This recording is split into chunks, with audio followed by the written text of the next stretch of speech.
Tak, tak.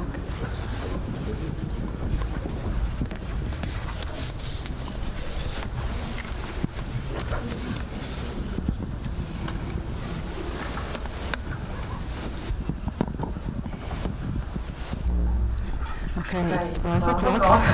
Good afternoon, everyone. Ladies and gentlemen, distinguished guests, dear colleagues and participants, welcome to Bydgoszcz and welcome to Kazimierz Wielki University. Szanowni Państwo, dostojni goście, drodzy uczestnicy konferencji, serdecznie witamy w Bydgoszczy oraz na Uniwersytecie Kazimierza Wielkiego. My name is Izabela Kapsa and with me is Kamila Sierzpłotowska, and it's our great pleasure to welcome you to the International Scientific Conference, The Individual and the State in Cyberspace Between Freedom and Control. Nazywam się Kamila Sierzpłotowska i wspólnie z Izabelą Kapsą mamy ogromną przyjemność powitać Państwa na Międzynarodowej Konferencji Naukowej Jednostka i państwo w cyberprzestrzeni między wolnością a kontrolą. This year's meeting is especially important to us because it's already the second edition to our conference devoted to the relationship between the individual and the state and cyberspace.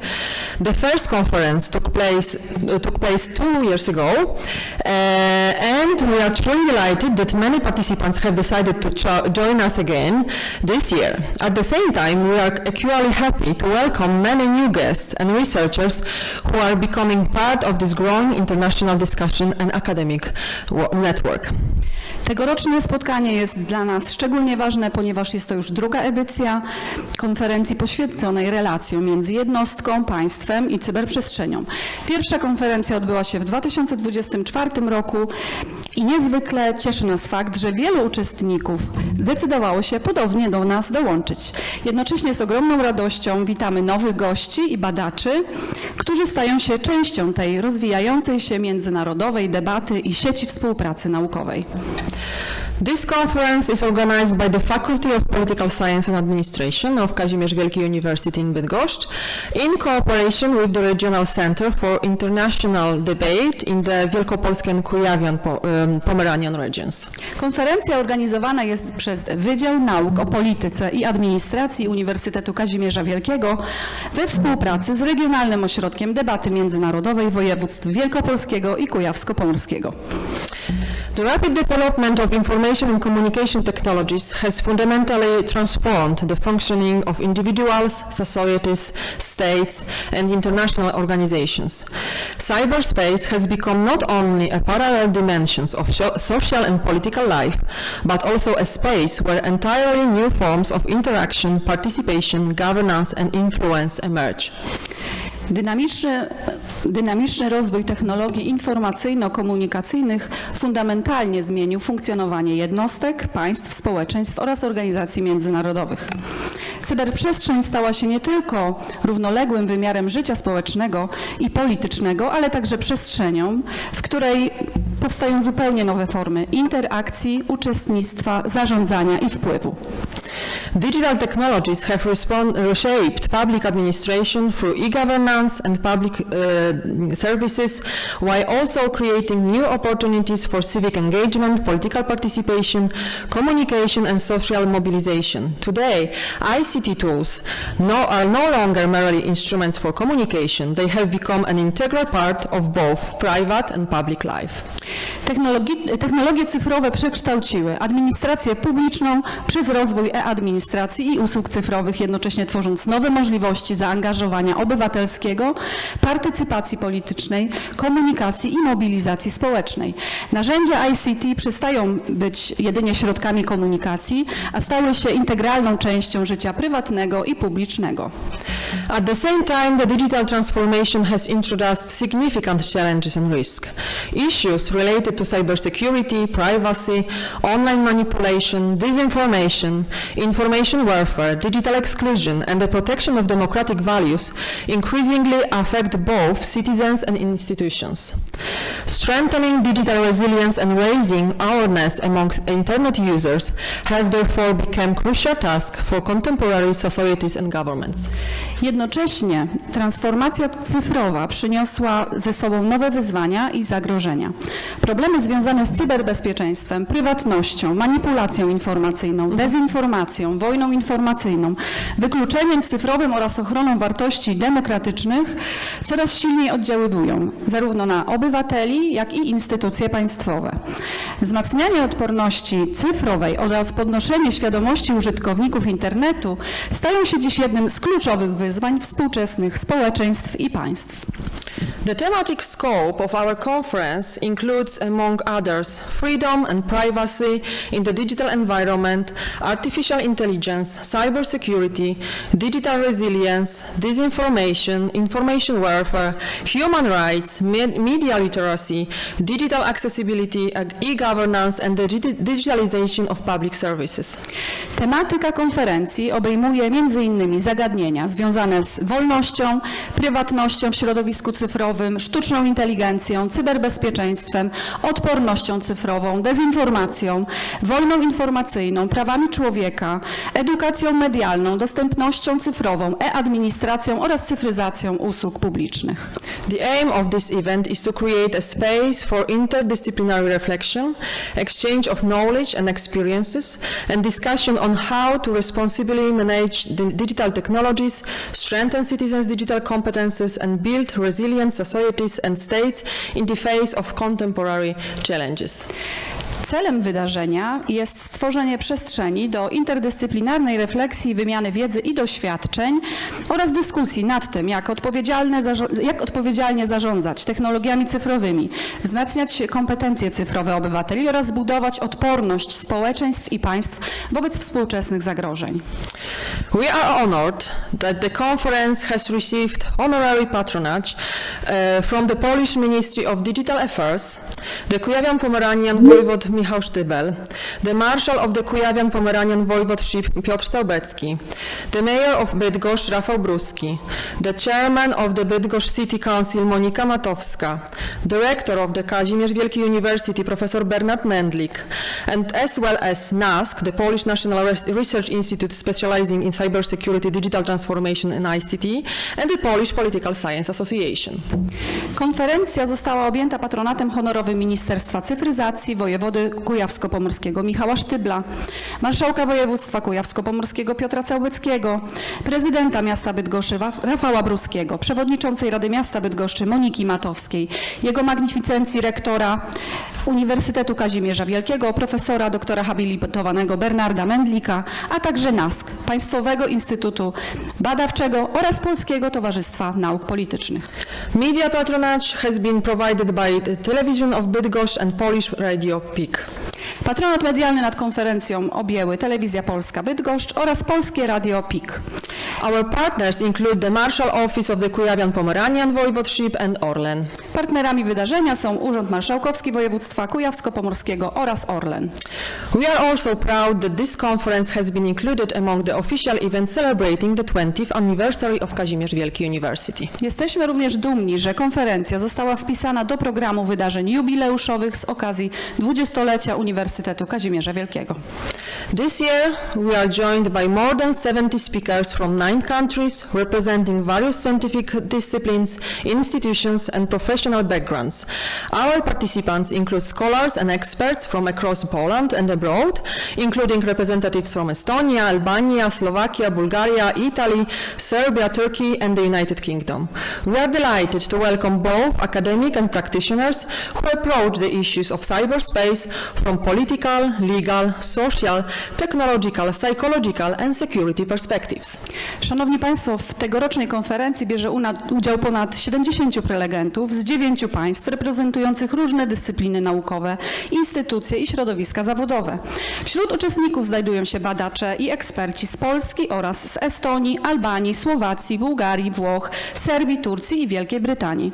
Bardzo cieszy nas obecność zarówno przedstawicieli świata akademickiego, jak i praktyków zajmujących się problematyką cyberbezpieczeństwa, cyberprzestrzeni z perspektywy politycznej, prawnej, społecznej, technologicznej, psychologicznej i bezpieczeństwa.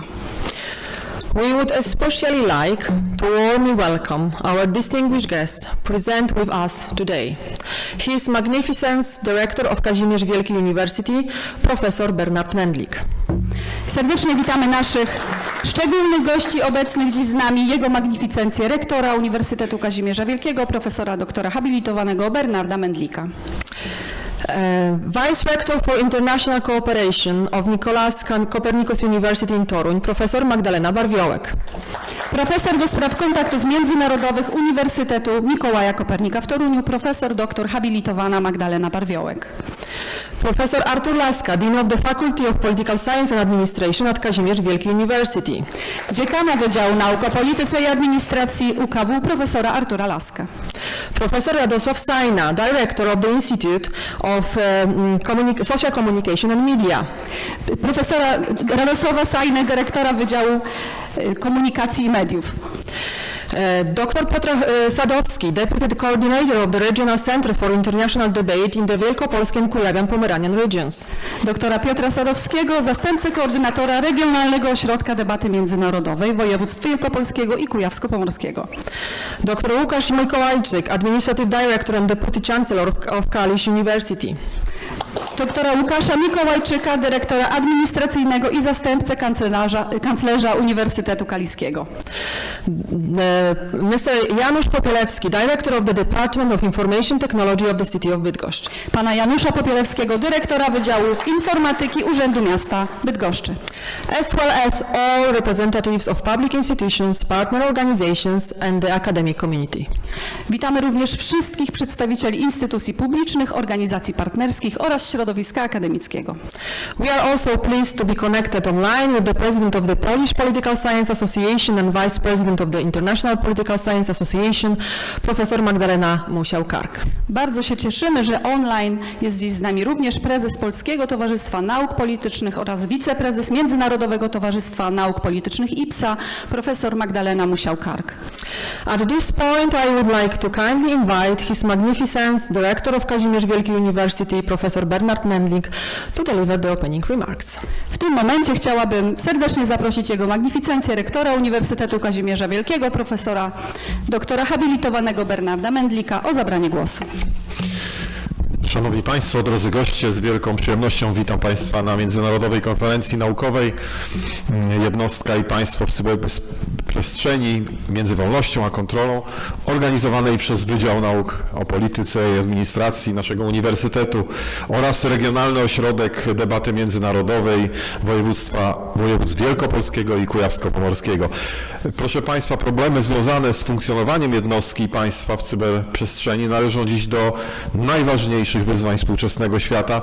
Dynamiczny rozwój technologii cyfrowych, z jednej strony otwierający nowe możliwości, z drugiej zaś strony rodzący liczne zagrożenia, czyni tę tematykę szczególnie istotną zarówno z perspektywy naukowej, jak i oczywiście z perspektywy praktycznej. Cieszy nas szczególnie fakt, jak już tu wspomniano, że konferencja została włączona do programu obchodów jubileuszu 20-lecia naszego uniwersytetu.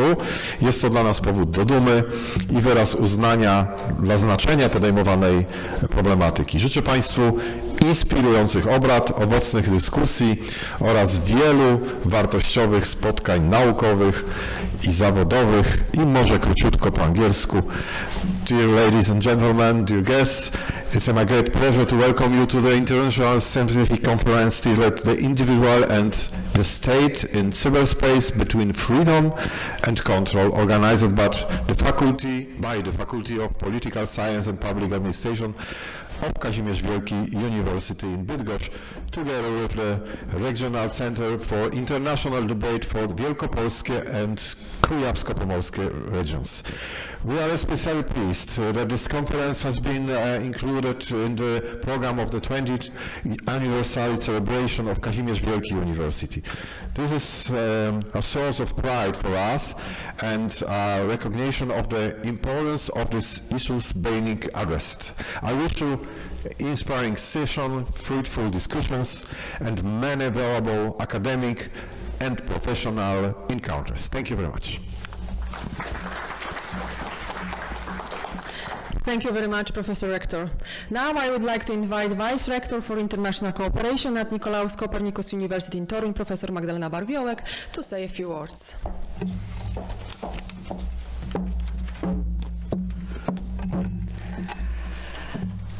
Ladies and gentlemen, your magnificent director, distinguished guests. I prepare my talk in Polish, but today I realize that it will be in English, so I will talk in English.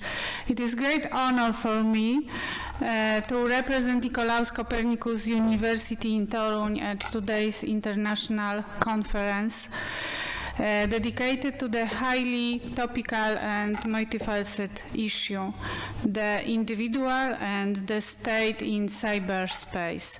As Vice Rector for International Relations, I view this topic through a unique lens, that of cross-border building a community and the global responsibility we collectively bear as a scientific community.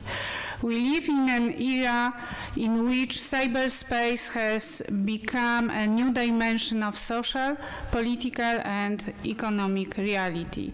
It is a space where individuals and institutions meet, where public opinion is shaped, where innovation develops, but where new challenges and threats also emerge. In this context, the relationship between the individual and the state takes on new significance, one that transcends traditional geographical and legal frameworks. This is precisely why international scientific dialogue is today not so much an added value as an absolute necessity. Ladies and gentlemen, the internationalization is no longer a choice. It has become the foundation of its development. The issues we are analyzing are transnational in nature: cybersecurity, personal data protection, digital platform regulation. In this context, this conference is a very important one. So at the end, I wish you a fruitful conference. I wish you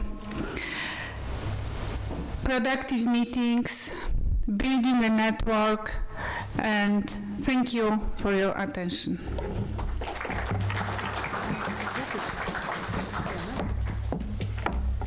Thank you very much, Professor. And I would like to invite Professor Artur Laska, the Dean of the Faculty of Political Science and Administration, to address the participants of our conference. Głos zabierze dziekan Wydziału Nauk o Polityce i Administracji, pan profesor Artur Laska.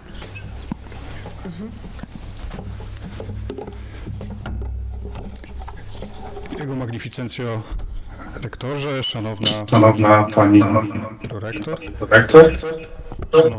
szanowna pani prezes Polskiej Akademii Nauk i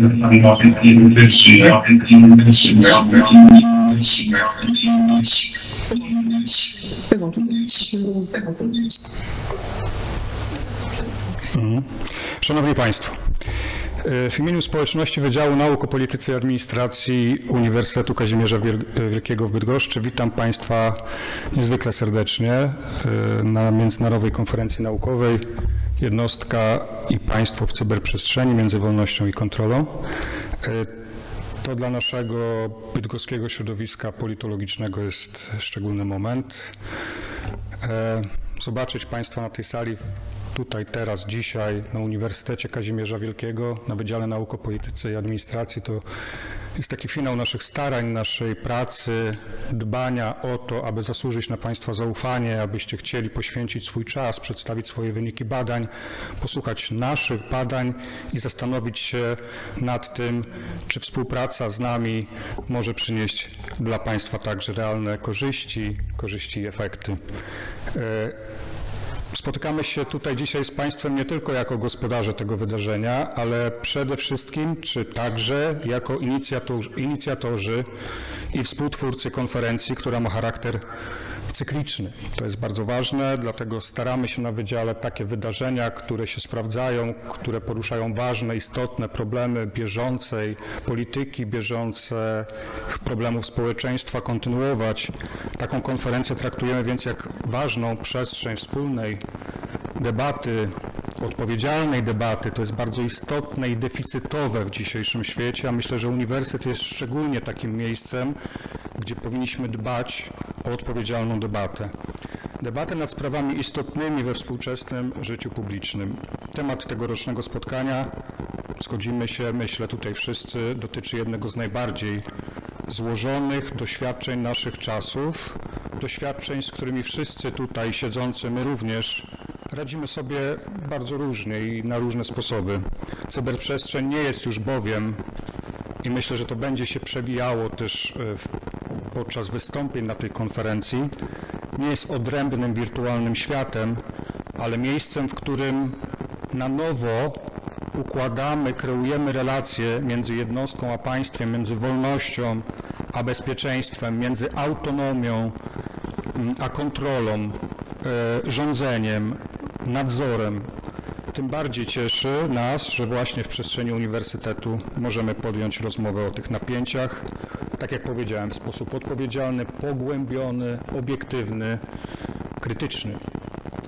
Dzisiejsza konferencja jest nie tylko okazją do tego, abyśmy zaprezentowali swoje badania, ale także zaproszeniem do wspólnego namysłu nad tym, jak chronić podmiotowość człowieka, jak wzmacniać demokratyczną odpowiedzialność instytucji i jak mądrze myśleć o przyszłości społeczeństwa cyfrowego.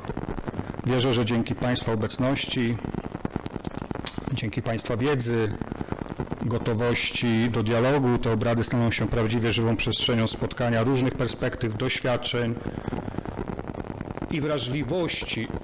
Wszyscy czujemy, że namysł nad technologią wymaga tego pierwiastka humanistycznego, społecznego, czyli także wrażliwości intelektualnej, kiedy analizujemy wpływ technologii na społeczeństwo. No właśnie, dialogu także międzynarodowego. I would also like to warmly welcome our international guests. We are truly glad that you are here with us. Thank you for joining the conference. We wish you inspiring discussions and a very pleasant stay in Bydgoszcz. I wish you all the best here. Życzę wszystkim Państwu owocnych obrad, inspirujących dyskusji. Życzę dobrych pytań, ale też inspirujących odpowiedzi, inspirujących rozmów. Wszystkiego dobrego. Czujcie się tutaj swobodnie, dobrze, jak u siebie. Mam nadzieję, że będzie wiele okazji na wspólne rozmowy, dyskusje i debaty. Dziękuję bardzo. Thank you very much, Mr. Dean. And I would like to ask to say some words from the mayor of city of Bydgoszcz, Rafał Bruski, Mr. Janusz Popielewski, who is the director of the Department of Information Technology of the city of Bydgoszcz.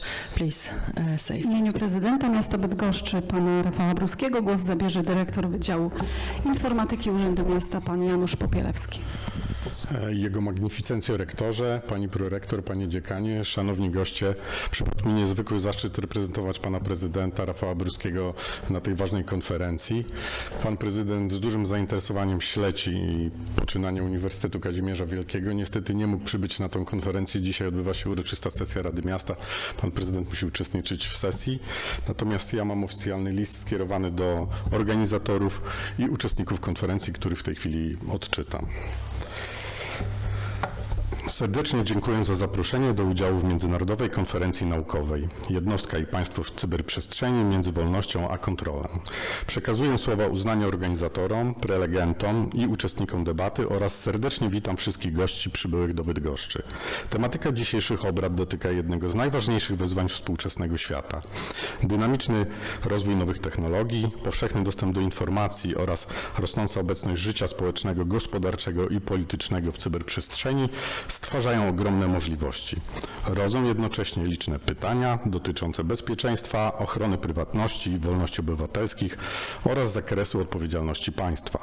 Wierzę, że podejmowany dziś odpowiedzialny dialog przedstawicieli różnych środowisk, specjalistów z kraju i zagranicy, ekspertów administracji publicznej i praktyków pozwoli na wymianę cennych doświadczeń.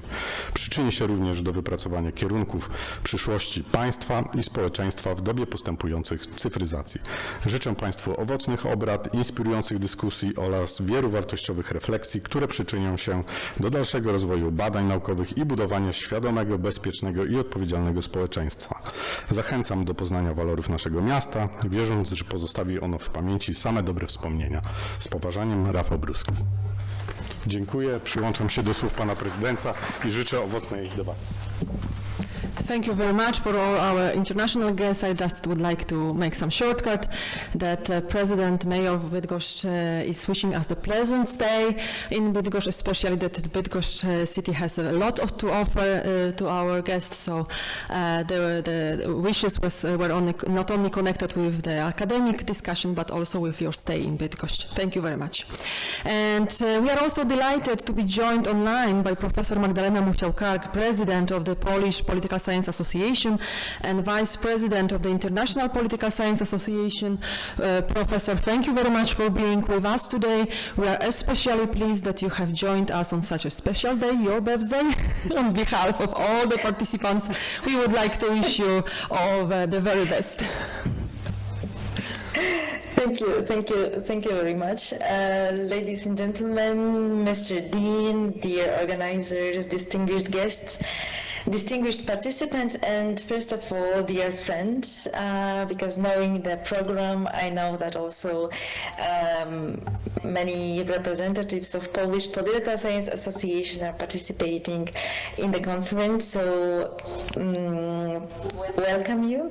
And first of all, I would like to warmly congratulate to organizers on preparing a conference devoted to such an important and timely topic. I'm very pleased that you are creating a space for discussion on digitalization, new technologies, and transformation taking place in contemporary states and societies. As a researcher working on democracy, political processes, and digital technologies, I am also truly proud that our academic community is increasingly engaging with these issues in a such serious and in ambitious way.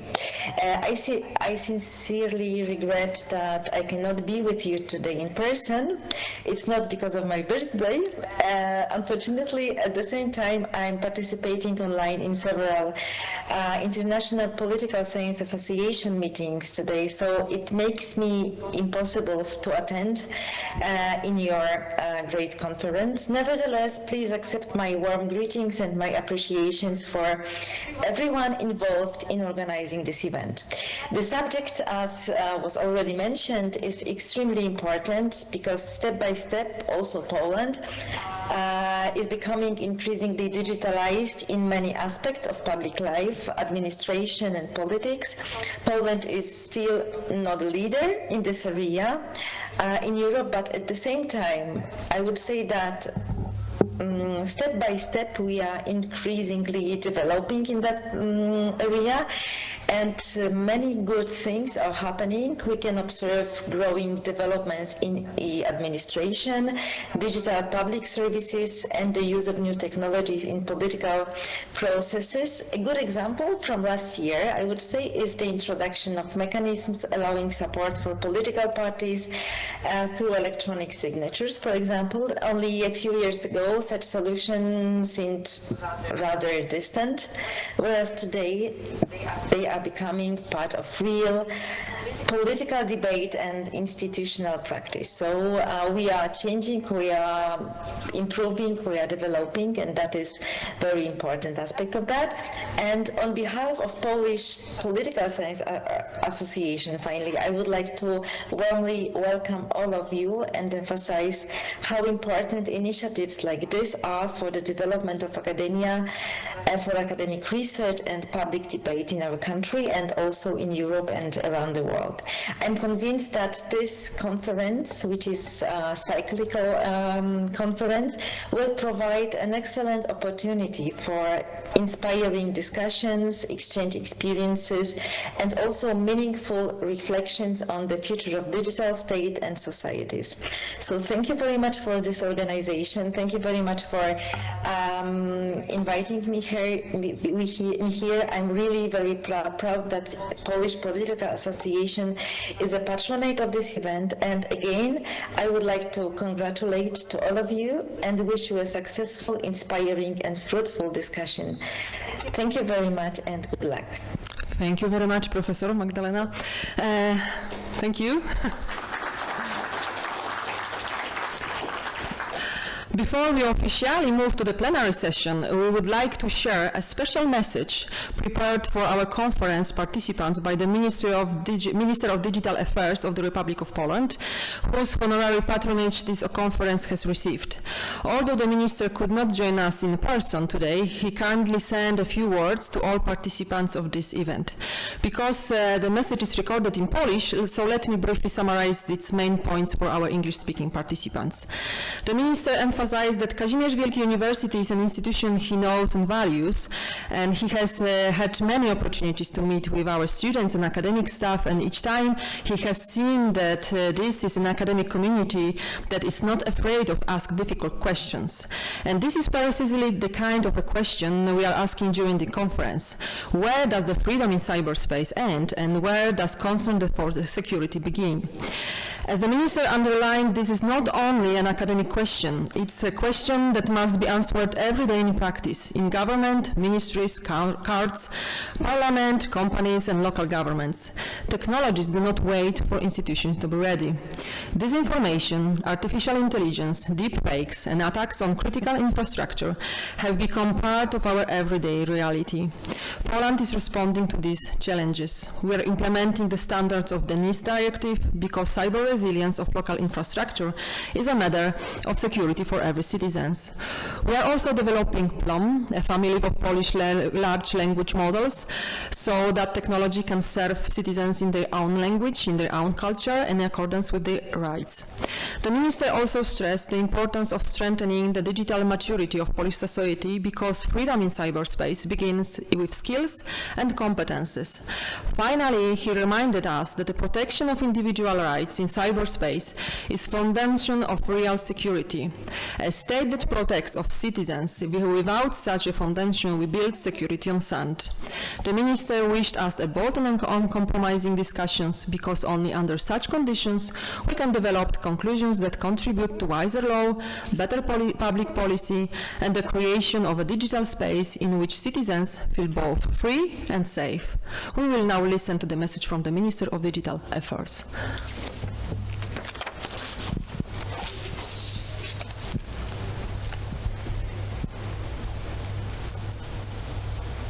Magnificencjo, szanowny panie rektorze, szanowni państwo, Uniwersytet Kazimierza Wielkiego to uczelnia, którą cenię i znam.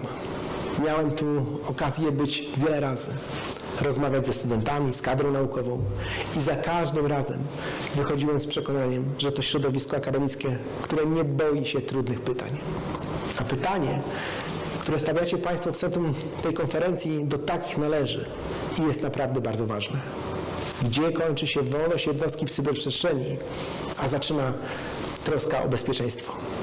To pytanie nie jest akademickie, przynajmniej nie tylko. Każdego dnia musimy odpowiadać na nie w praktyce, w ministerstwach, w sądach, w parlamencie, w firmach, w samorządach. Technologie nie czekają na gotowość instytucji. Sztuczna inteligencja, treści deepfake, dezinformacja, cyberataki, ataki na infrastrukturę krytyczną. To jest nasza codzienność. Polska odpowiada na te wyzwania. Wdrażamy standardy dyrektywy NIS-2, bo wiemy, że cyberodporność lokalnej infrastruktury to kwestia bezpieczeństwa każdego mieszkańca. Rozwijamy PLUM, czyli rodzinę polskich modeli językowych sztucznej inteligencji, po to, aby technologia służyła obywatelom w ich języku, w ich kulturze i zgodnie z ich prawem. Wreszcie wzmacniamy cyfrową dojrzałość polskiego społeczeństwa, bo wiemy, że wolność w cyberprzestrzeni zaczyna się od umiejętności. Ochrona praw jednostki w cyberprzestrzeni to fundament. Fundament, który daje prawdziwe bezpieczeństwo. Państwo, które chroni swoich obywateli bez takiego fundamentu, buduje bezpieczeństwo na piasku. Życzę Państwu odważnych, bezkompromisowych dyskusji, bo tylko w takich warunkach powstają wnioski, które przyczyniają się do mądrzejszego prawa, lepszej polityki i, co najważniejsze, do budowania cyfrowej przestrzeni. Takiej przestrzeni, w której obywatele czują się zarazem wolni i bezpieczni. Serdecznie pozdrawiam. Krzysztof Gawkowski. Okay, ladies and gentlemen, we will now begin the academic part of our conference. In a few minutes, we will have the pleasure of listening to our first keynote speaker, Professor Andras Ibak from the University of Tartu in Estonia, who will deliver a lecture entitled Whose Values and Whose Power Matter in Cyberspace.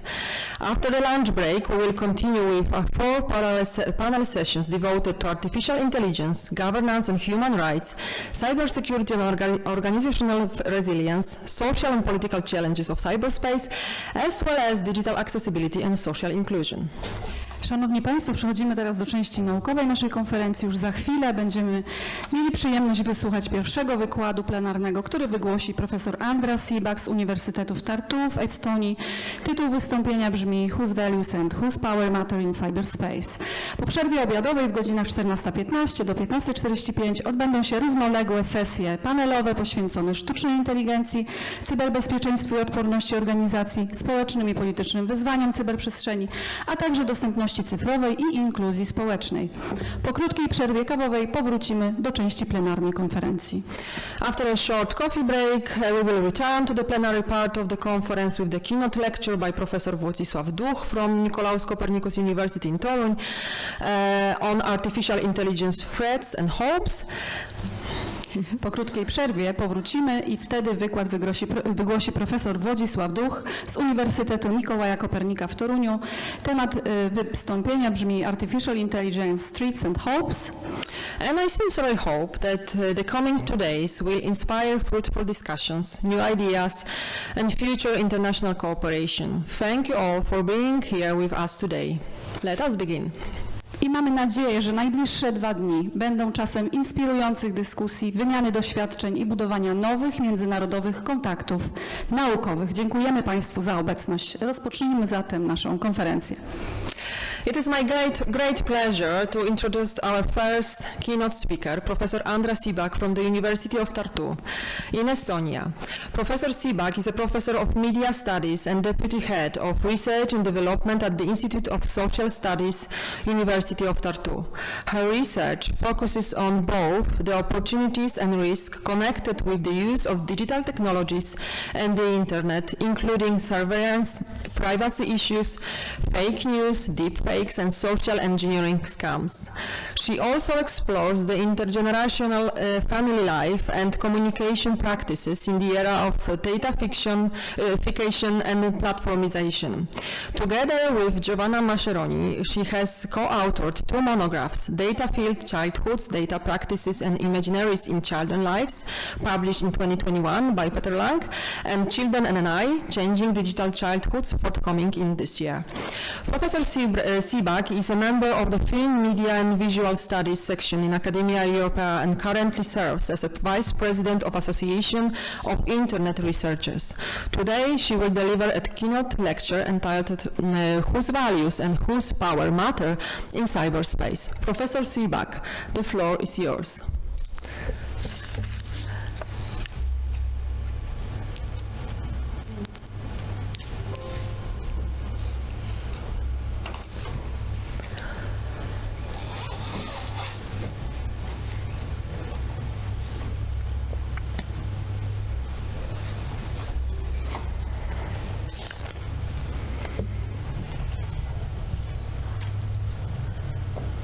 Good afternoon, everyone. It is really a pleasure for me to join your wonderful conference. I'm very sorry that I'm unable to be there with you in person. I would really have wanted to do that, but unfortunately, due to some university errors, I need to be here in Tartu to go through my 5-year evaluation as a professor that happens here in my university as a standard procedure. So unfortunately I was unable to travel, but I'm very happy that I have this opportunity to share some ideas with you, mainly perhaps even some concerns that I have been having during the last few years. In particular, although this topic that I'm going to talk about today isn't immensely new one, considering that this has been boiling already quite some time, the concerns various scholars and increasingly more also nation states have been having and voicing during the last few years. Of course, these concerns are not anything new also to Estonia, a country which has oftentimes been referred to as one of the most digital societies in the world, and which also likes to applaud itself as a country where wireless connections started to be a human right in 2002, and where mainly everything you want to do and achieve in a public life can be actually done and organized online. So basically one of the only things you cannot do as an Estonian citizen online is to get a divorce. If you want to get married, you can do that as well. But for the divorce, this needs to happen physically in person. And all the other things, of course, as well, are possible through various digital services. So really this kind of cyberspace, new technologies, and increasingly so also artificial intelligence-based technologies have been really very closely interwoven with Estonian life and also everyday matters.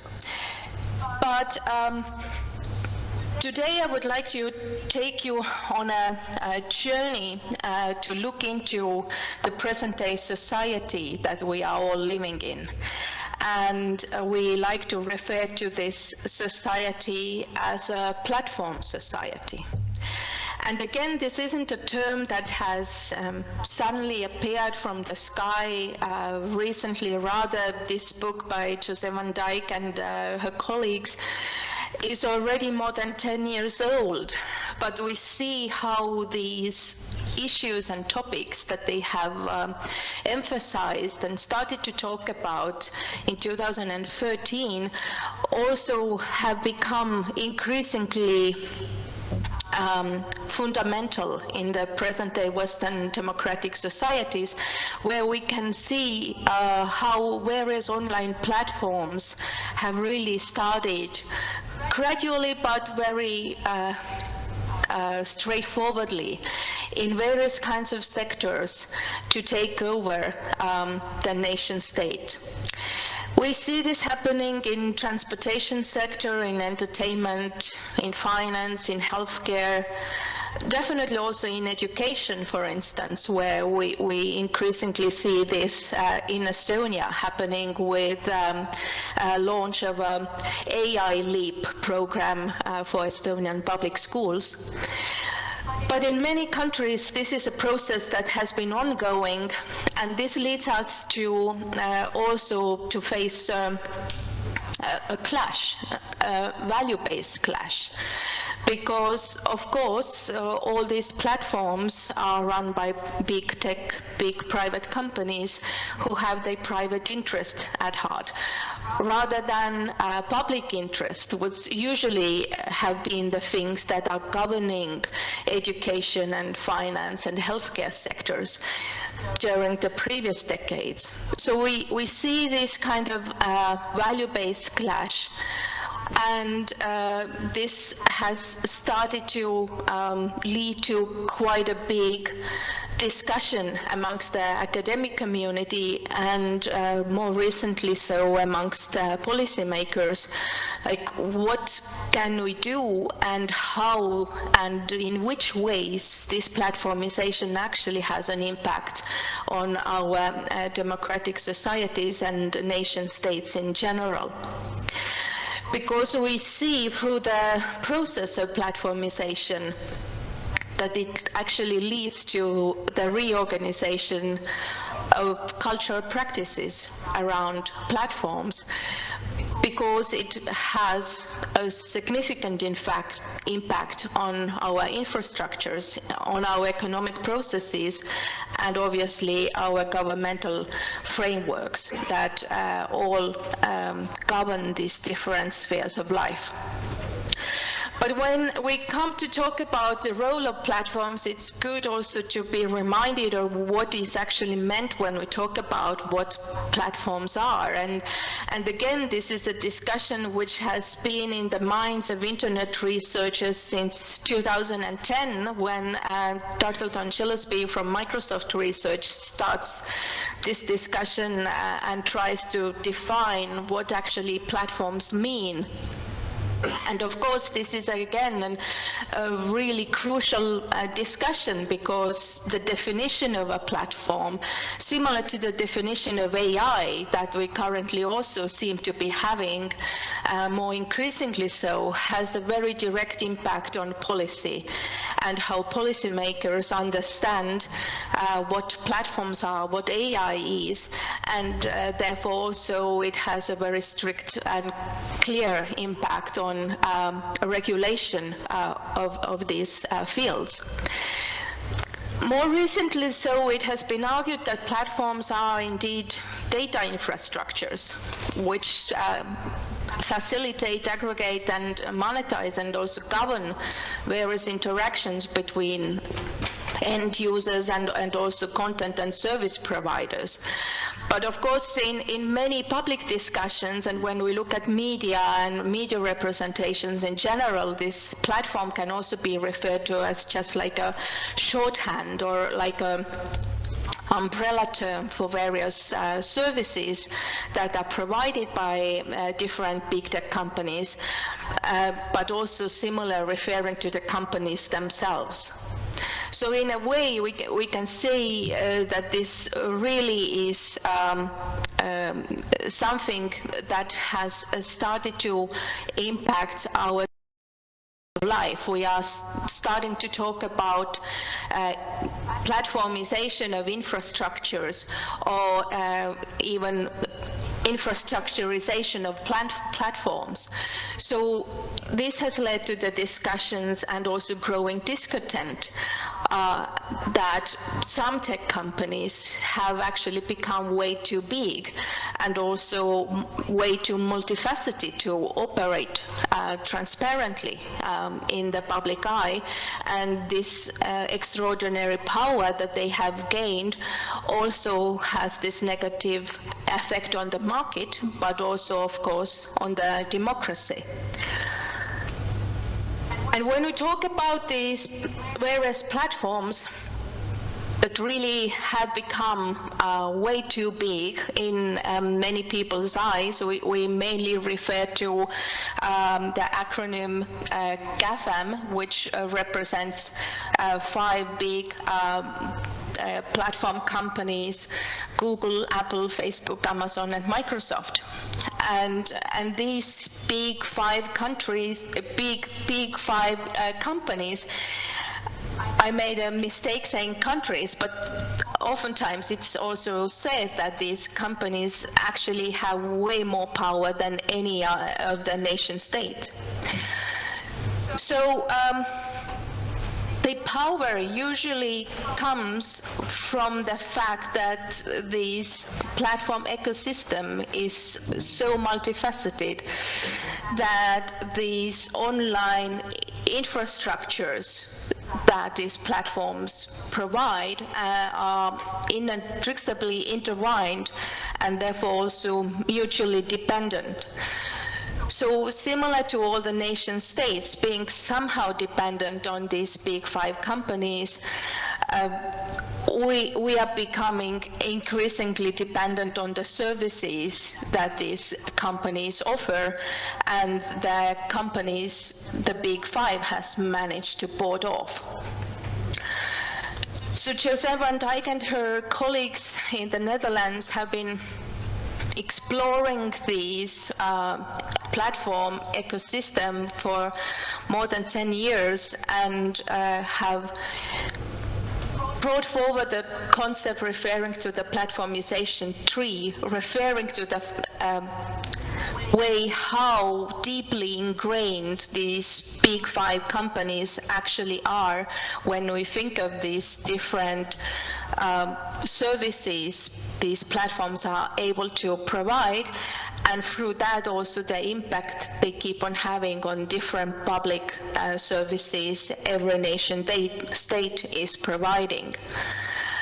And this also leads us to the differences in between the platformization trees, the ones that are growing in the US and the ones that are growing in Europe within the EU.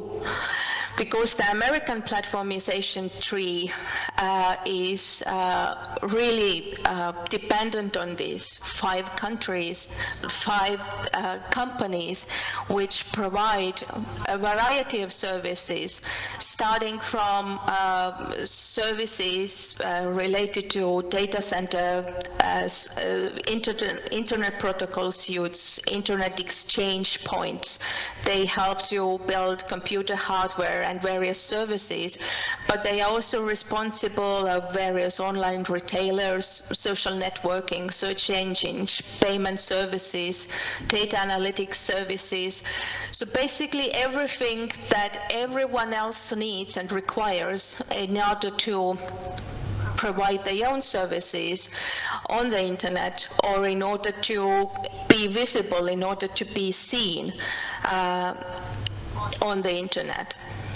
So the European platformization tree is not as strong and not as fastly growing as we would otherwise would hope and like. And this is the problem that now, during the last few years, especially after the second presidency of Donald Trump, has led to various concerns and discussions about the need to re-establish European digital sovereignty.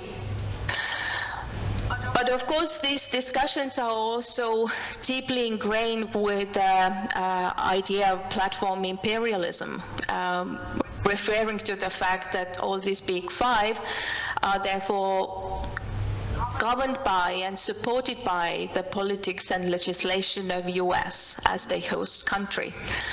And therefore we see these topics emerging because they help to intensify these asymmetrical power relationships between countries who are possessing the platforms and then countries which are dependent on using these platforms.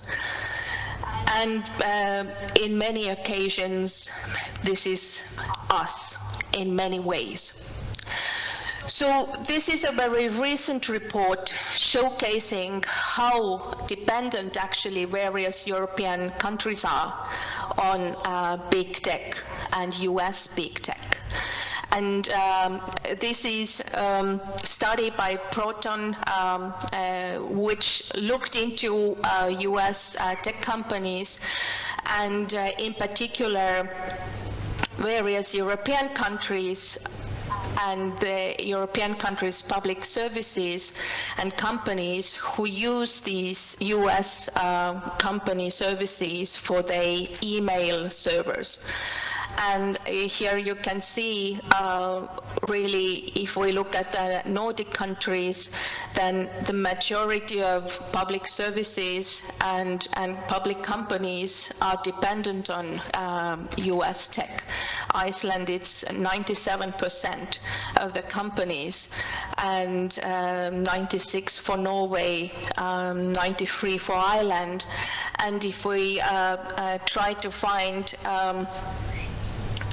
also some other countries, let's say Poland, we can see 45% of the businesses in Poland are dependent on US tech. Probably you're wondering why there isn't any Baltic countries or Estonia, for that matter, even if it applauds itself to be so digitalized. Apparently, they were unable to gain enough data to do that analysis, unfortunately. But I would presume these numbers would be very, very similar to the top of the list if we think of what's going on in Estonia. So really this kind of dependence on these big tech companies is increasingly a concern in many European countries.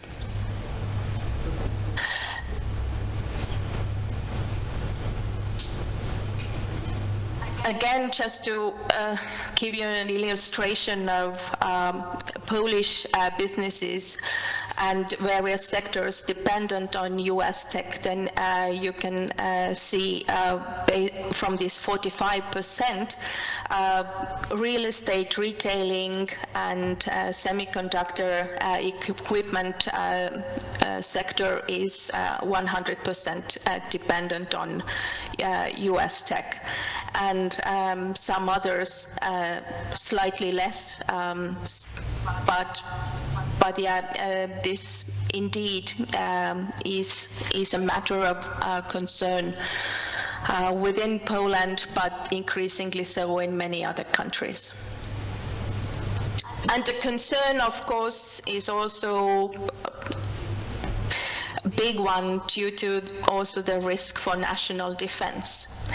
And also when we think of how these big tech companies are also taking over various cloud services, then 70%, in some occasions, some documents also refer to 80% of the European cloud market is actually dependent on Amazon, Microsoft, and Google. And when we see this happening, then we also see that different European countries actually have a strong likelihood of being in the high-risk category in the context of national security functions. So again, a study by the Future Technology Institute that was launched this year showcases a good number of European countries, including Poland, including the Baltic countries, but also the Nordic countries and UK in the high-risk category in the context of national defense agencies. So we see that 23 countries out of 28 that was analyzed depend on US big tech companies for these critical national security functions, either through direct procurements or also via relationships that these European firms whose products are used themselves are highly dependent on US cloud services. And again, we see that in case of 16 countries out of 28, these national defense agencies or also ministries in the EU are at high risk to a potential US so-called kill switch, as they are also either directly contracting US tech company or their cloud services. So it's very easy just to unplug a nation state from the internet and cyberspace, should there be a need for it.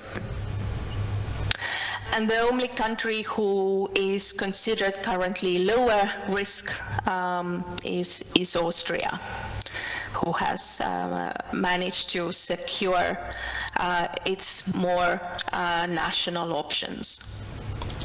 So we do need to talk about platform power and its three ways it is currently manifested. And obviously we see there is a power over markets. It refers to the impact on platforms on competition and innovation. We see it because through the years, especially these big five have been very eager to buy off their competitors if they start to proceed well on the market, and there is a high likelihood that their products and services would be popular. We see them exercising power over individuals, also referring to the impact these platforms might have on the interest of workers and businesses and consumers.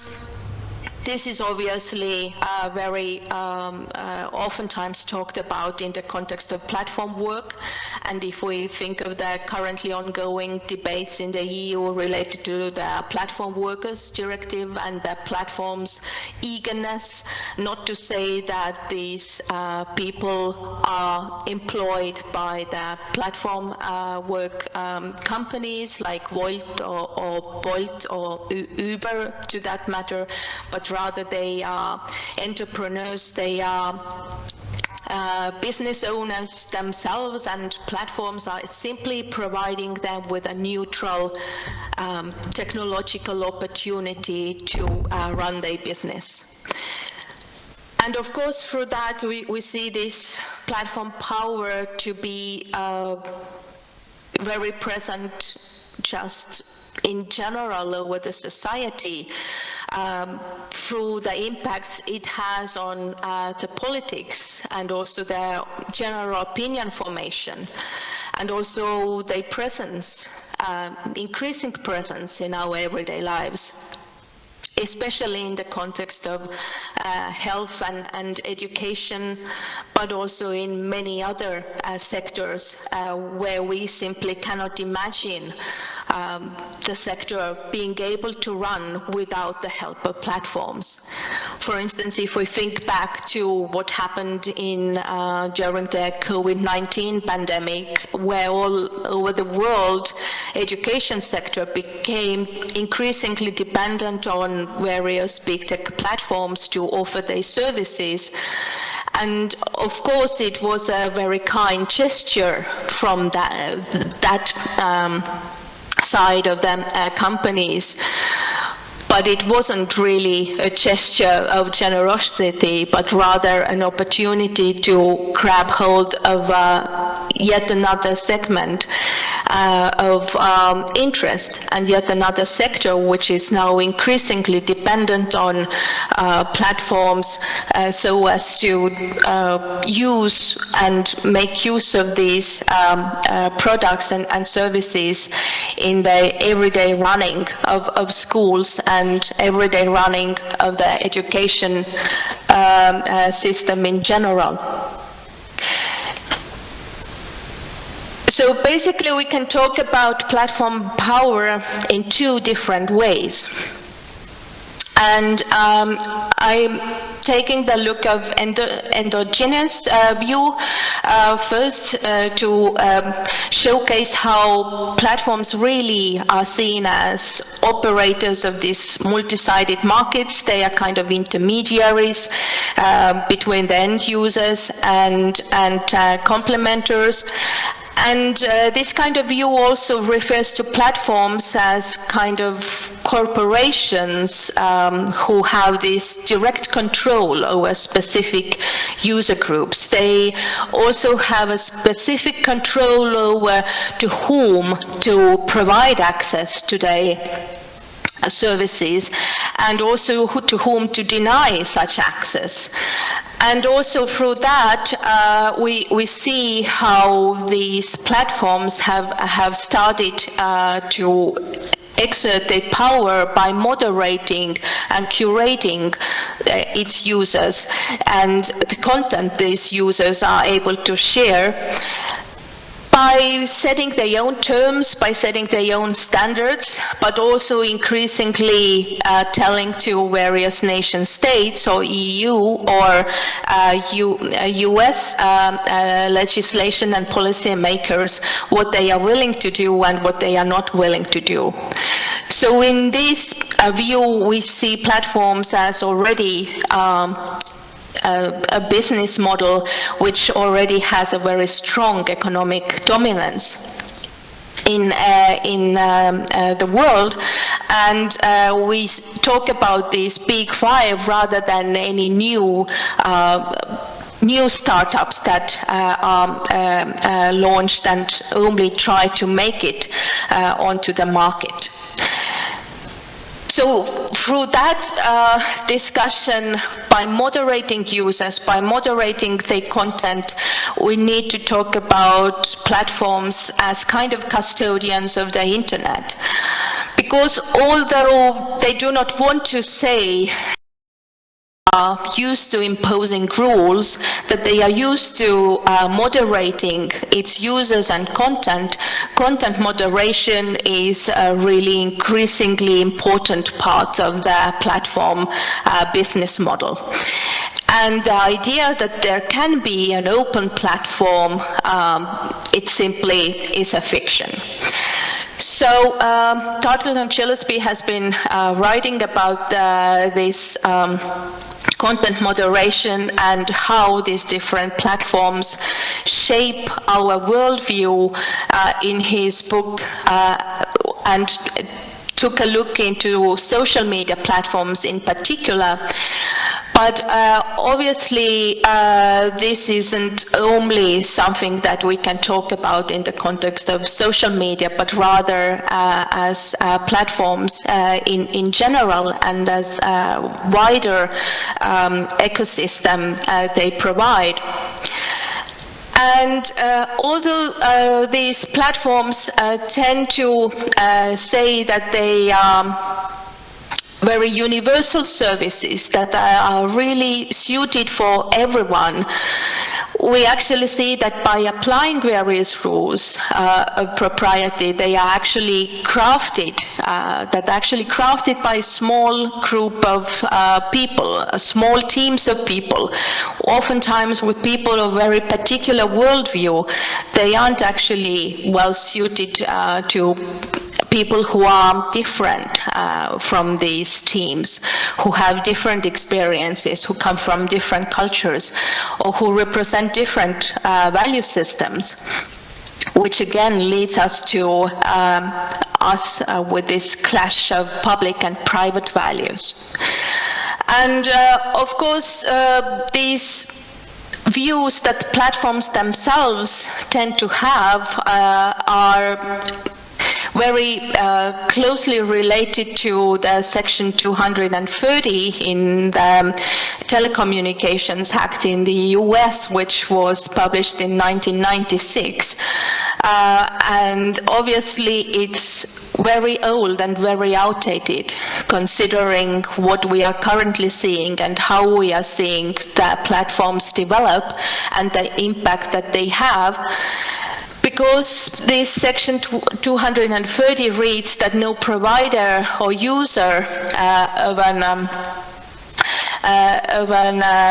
interactive computer service shall be treated as the publisher or speaker of any information provided by another information content provider. So basically what this means is that platforms really have an opportunity to say that they are absolutely objective and neutral technological interfaces who have absolutely no interest and no power in doing anything to shape the public discussions and also through that public values that we see emerging on social media or through the use of other platforms in different sectors. But of course this is not so, and I bring some quite old examples to showcase how this has started to emerge and how crucial the role actually platforms have through their content moderation choices to enable some services and some platforms to live and some values to preserve while actually trying to delete many others. So all these three photos or things on the photos have something in common. They all have been banned from various social media sites. So the lady on the left is Tila Tequila, a public influencer who maybe for some of you looks familiar from some TV shows from MTV from early 2000s when she was a reality TV star. But before she gained this popularity in the so-called mainstream media world, she was influencer in one of the earliest social media sites, which was named Friendster. And of course, nobody currently knows Friendster. It has very long gone, disappeared into oblivion. But at the time when Tila Tequila was using it in early 2000s, she had a huge following on that site, and she became very popular user on this website because she was posting revealing photos of herself. But this posting of revealing photos of herself was against the community standards of Friendster. It was against the terms of service. So every time Tila Tequila posted these photos of her on their platform, Friendster quite often responded to that and took down not only her photos but her whole account. And by doing so, Tila Tequila became increasingly annoyed because she had to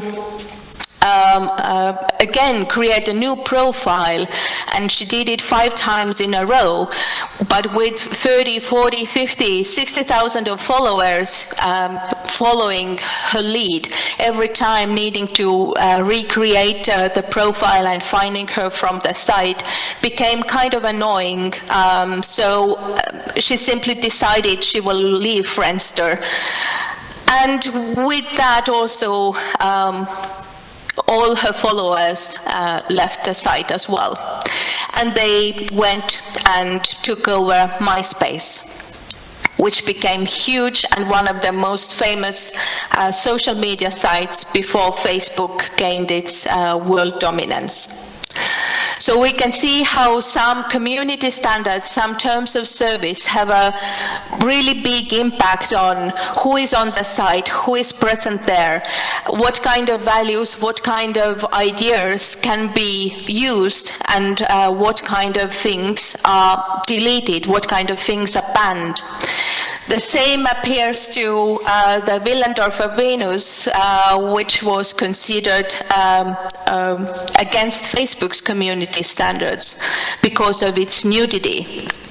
So also photos of Willendorf Venus started to be banned and not allowed to be shown. Well, there's lots of research and discussions about nudity and Facebook through the years.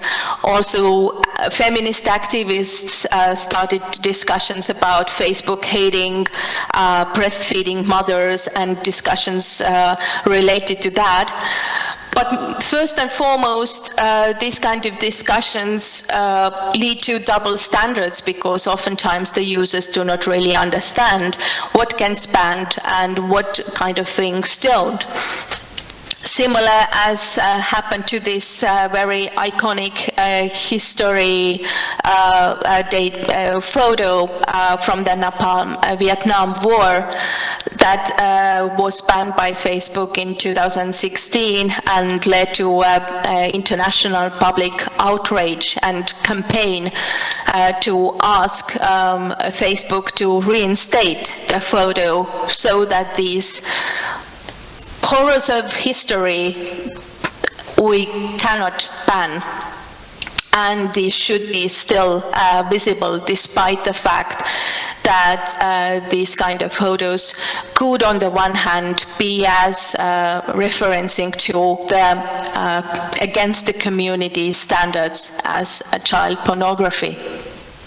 And we see this happening all over again in terms of Facebook and similar platforms deciding who gets the platform, who gets the right to share content and what kind of content they are allowed to share. We see how Facebook was amplifying hate against Rohingya massacre in Myanmar, or how it contributed to human rights abuses against the Tigraya community in Ethiopia. We see how it's broken promises about censoring Palestine-related content on its sites, or obviously the different problems Ukrainian journalists or Ukrainian citizens in general have been facing when trying to post the horrors of Ukrainian war on Facebook and its sites. So we see Facebook really exercising this opportunity to de-platform various users, various values, but also not only users like Donald Trump, but also various other networks, various other platforms which are dependent on the services that Meta is able to provide, or any of the other big five platforms to that matter. This deplatforming, of course, against again leads to the discussion of what is the role of these platforms. What is the role of these platforms in the face of the general public? If they want to protect the citizens, they want to protect the public sphere, then also by deplatforming certain users and certain topics, they are starting to take over the roles that have historically been assigned to the states and governments, and therefore again might be overstepping the limits. We see how scholars have become increasingly concerned about these private companies taking over various regulatory functions, operating as private proxies in these different matters that traditionally started to be considered as part of the public law, and mainly in the context of human rights, because we see how these human rights have started to become privatized as well, especially in the era of AI that we are currently entering into. Another part of this platform power can look into the platform power through exogenous view, actually looking these platforms as having a power that is native to the area of policy and politics and governance, where they use the corporate and also financial resources to the ability to shape the ecosystems in which they operate. And we see it happening in various occasions, of course in the context of regulation, because it is currently a debate about whether regulation in terms of digital services, digital platforms and AI is actually something that is starting to have a hindrance on innovation. So we see also here in Estonia, we see our ministers, in the Ministry of Economics, for instance, promoting slogans that are very deeply ingrained with mindset coming from the Silicon Valley, saying that we want to make illegal things legal. We want to make things that are currently not possible because of regulation. We want opportunities to innovate. And again, this is a slippery slope, because we do know that legislation and regulation systems are terribly slow. in coming to terms with the changes that technology sector is going through. But we also see that it is a very thin line that can be crossed when actually trying to innovate without any kind of regulations whatsoever. And although there are some scholars arguing for the move towards so-called rules-based regulation, towards principles-based regulation, it is obvious that it's almost impossible to find any kind of principles that let's say EU, US, and China, all the big players in the field, for instance, in the context of AI, are able to agree together as universal values.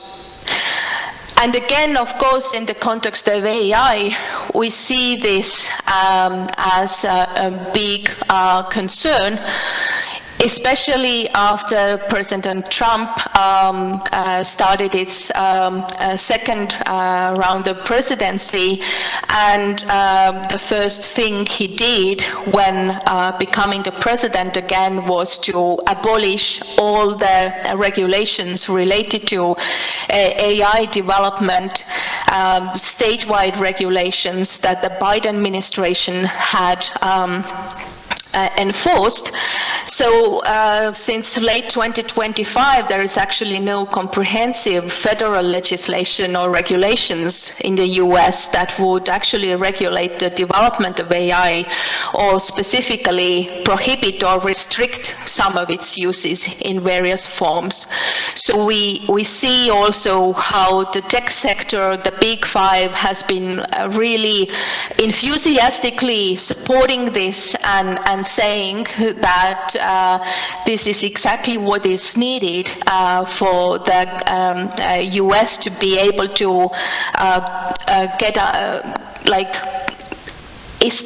re-establish its position as the world leader of AI, but at the same time also the critics are very eagerly enforcing the idea that we see President Trump as simply as a fairy godmother of the big tech corporations.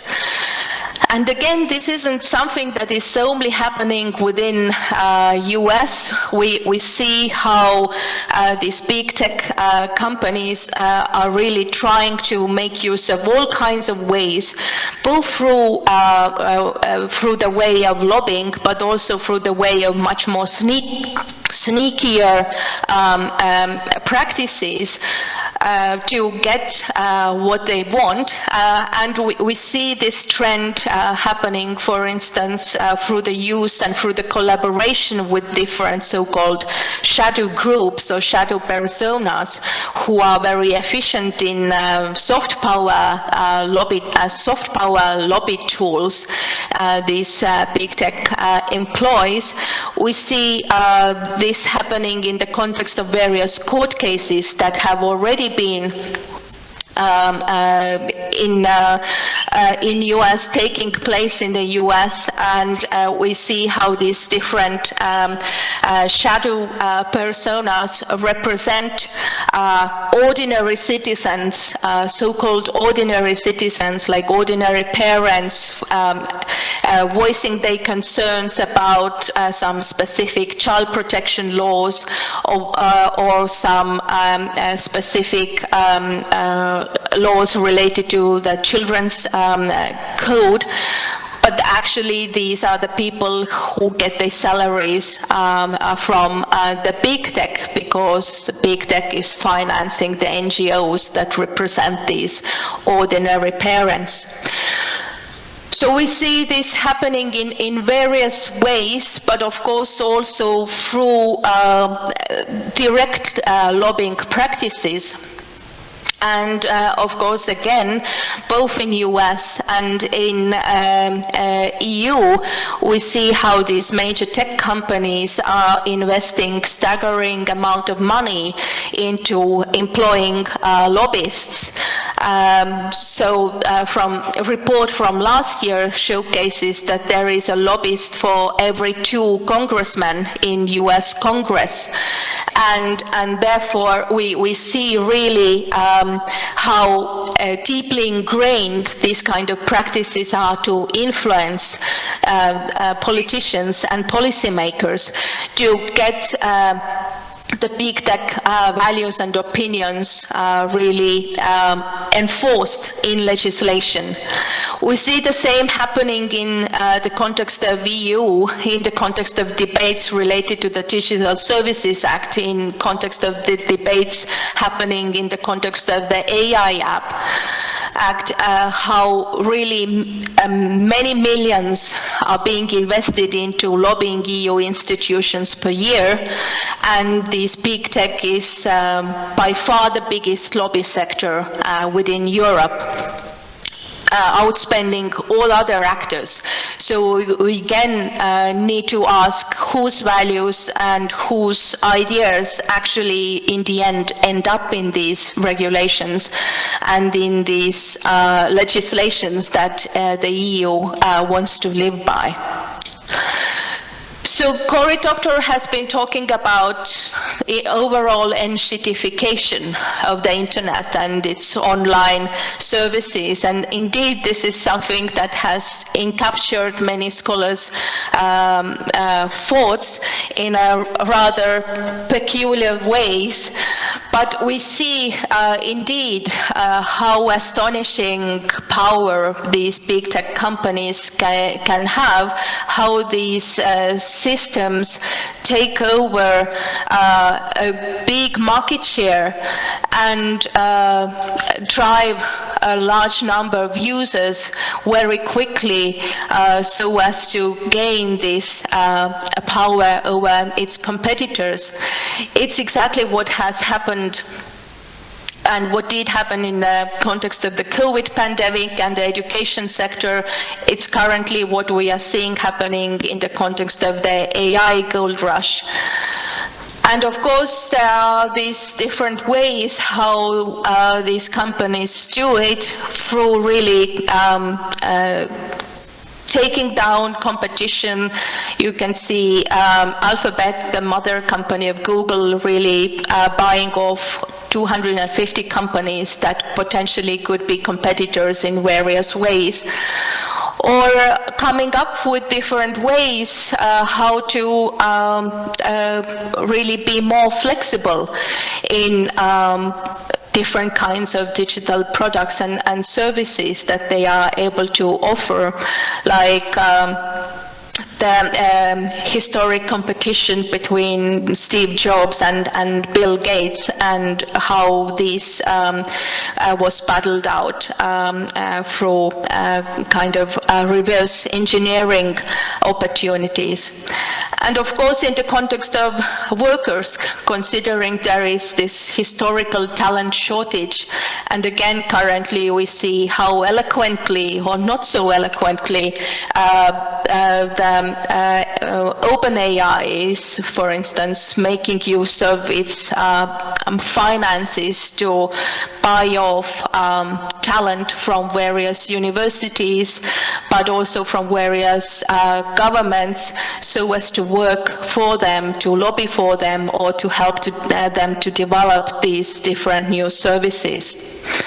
So there is a need for digital sovereignty in Europe, and not only in the physical layer in terms of the infrastructure, but also, of course, in the cold layer, meaning the standards and rules and the overall design of the technologies, and of course related to data, ownership of data, how it's used, how it flows in between different countries, in between different companies. And we see that people are increasingly starting to backlash against US tech. Again, this is a recent study amongst ordinary citizens in Germany, UK, and France who showcase that they are becoming increasingly concerned about Europe's over-reliance on American tech companies. And they are willing to choose whatever European options there might be, should they be offered with the same kind of price and features as their US counterparts. So similar sentiment is boiling in many countries within EU, and this has already manifested in different ways as well. More increasingly so since last year, and again since President Trump started its second presidency, we see different countries or different states within a country to start taking active role in gaining back its digital sovereignty. Of course, Denmark here and France here are most strongest in pushing this digital sovereignty and actually taking steps to teaching various big tech platforms, be it Zoom or Teams, or teaching Microsoft as a service provider for public services. But we see similar tendencies also in Germany, similar tendencies in Austria. So this all leads us to saying that indeed various European countries are thinking about the ways how to find opportunities to cut this so-called umbilical cord many of us seem to have nowadays with big tech companies coming from US. And similar thing is not only happening within EU and Western societies, but we see also, of course, Russia trying to reduce its dependence on Western technology by investing much more money into its own technology companies, but by also launching new information services doctrines, which by many human rights experts and digital experts in general has been also considered to be a new digital iron curtain that Russia wants to pull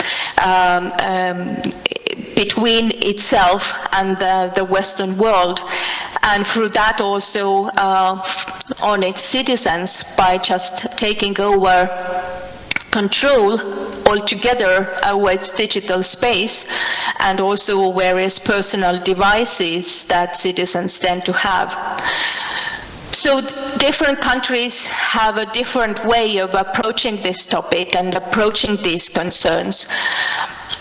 But what we can see indeed is that we see this huge dependence on big tech corporations in basically every fabric of the public life, in many public services that wouldn't be able to exist without us relying on these big tech provided services.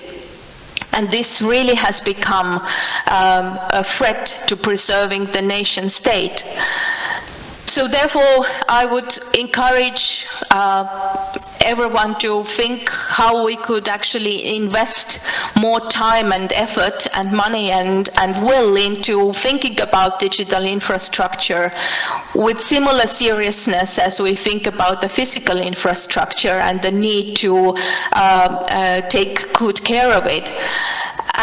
To be able to control and maintenance these digital infrastructures for a nation state, to be prepared for whatever crises it may hit, and to think that we really cannot and shouldn't be outsourcing these kind of important cornerstones of nation states to global big tech companies who cannot be seen as reliable for doing and taking care of our core public responsibilities.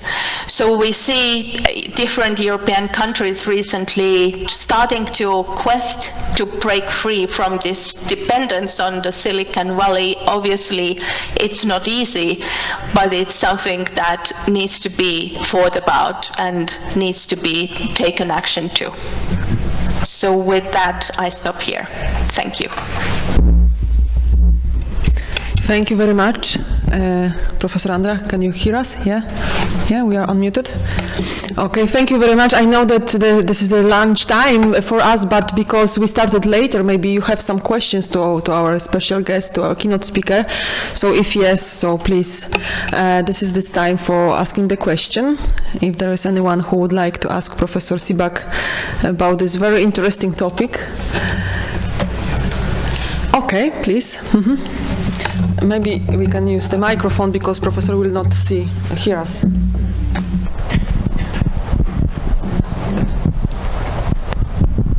So back in the day, I suppose there was the approach that whenever Western providers gave us something, by us I mean Europe, it was under assumption, right, that the product would be in some ways better, or of course, would be better or perhaps trustworthy. Of course, recent times have proven that this is no longer the case, which I suppose is what, among other things, prompted the current presentation.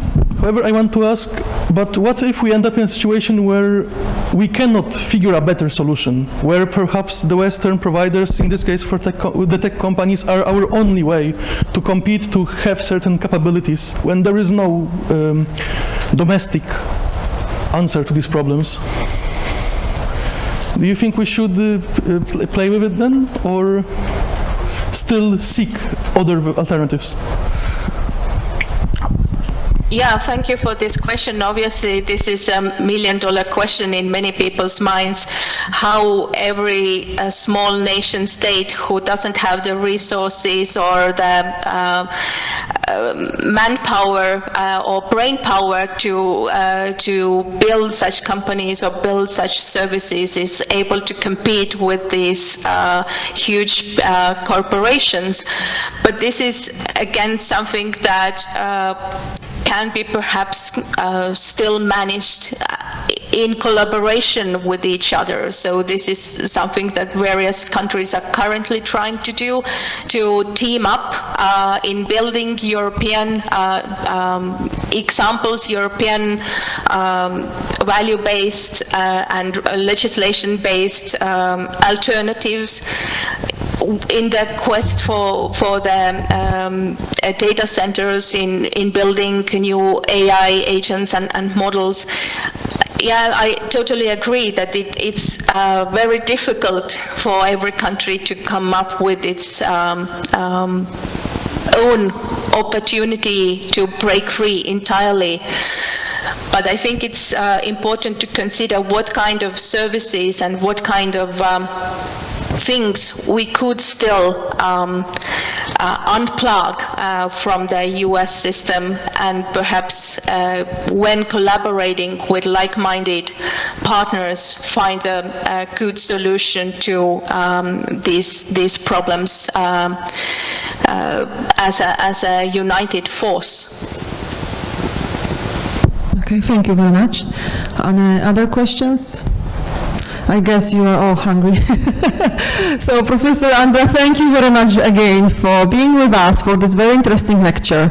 And thank you all for this first plenary session. And you are all invited to a lunch break. And then 2:15, we are divided on few panel sessions. So please be aware about our program and choose the session that is the best suitable for you. Thank you very much, and see you after the break.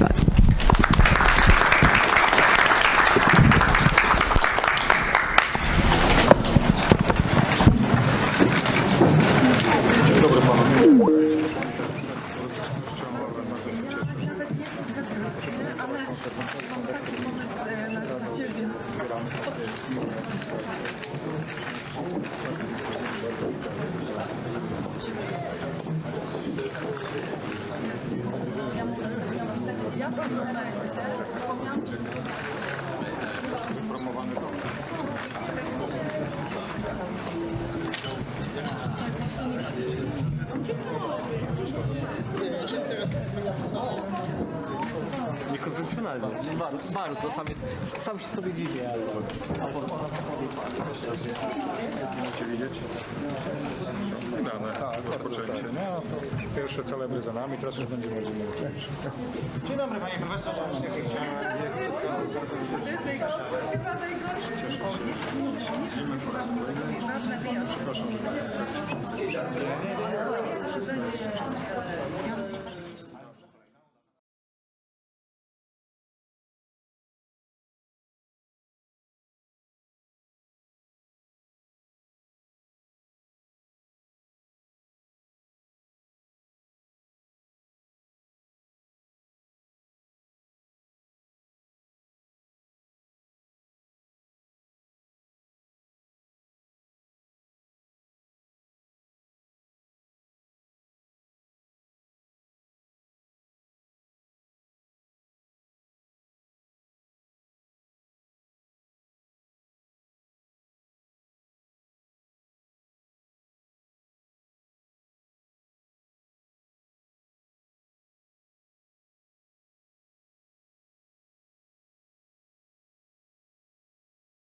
Everyone is here.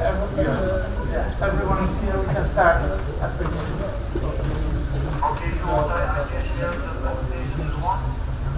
yeah, of course, of course.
I see the presentation.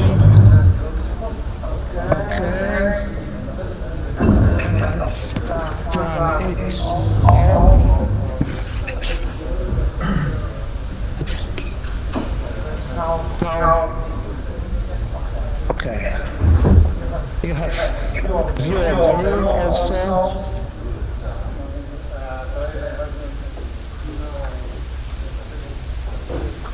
In a few minutes we'll start. Excuse me for a moment.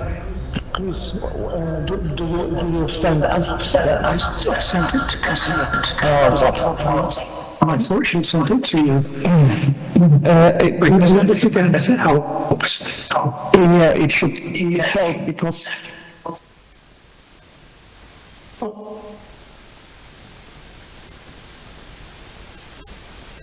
Wait a moment. I think we'll start pretty soon.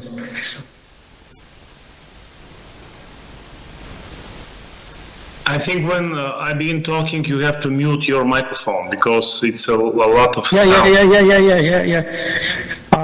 I will do that.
Hey, hi.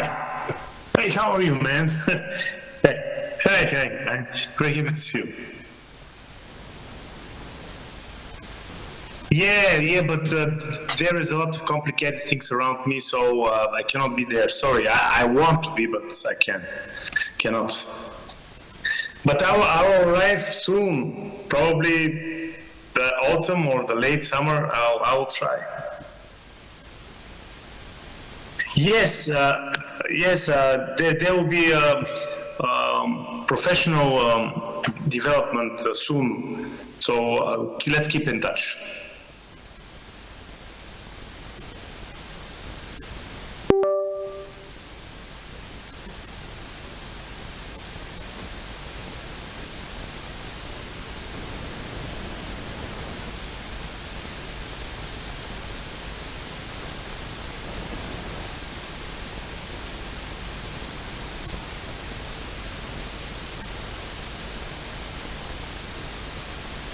Okay, see the presentation?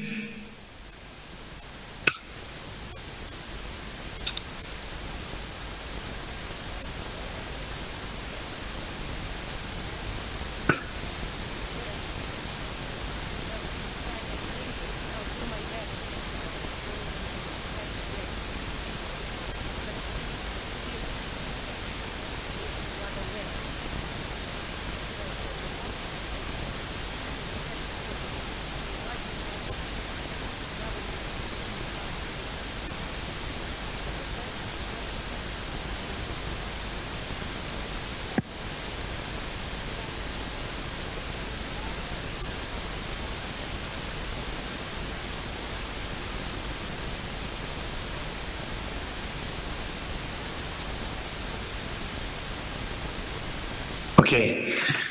Thank you very much. I'm really sorry that I cannot see you personally there. Poland is a great country and your town is very beautiful, and I'm very sad that I cannot be with you there. So I just want, if there is a possibility to mute your microphone, because there is a lot of sound around me, okay? Can you mute your phone, microphone? Okay?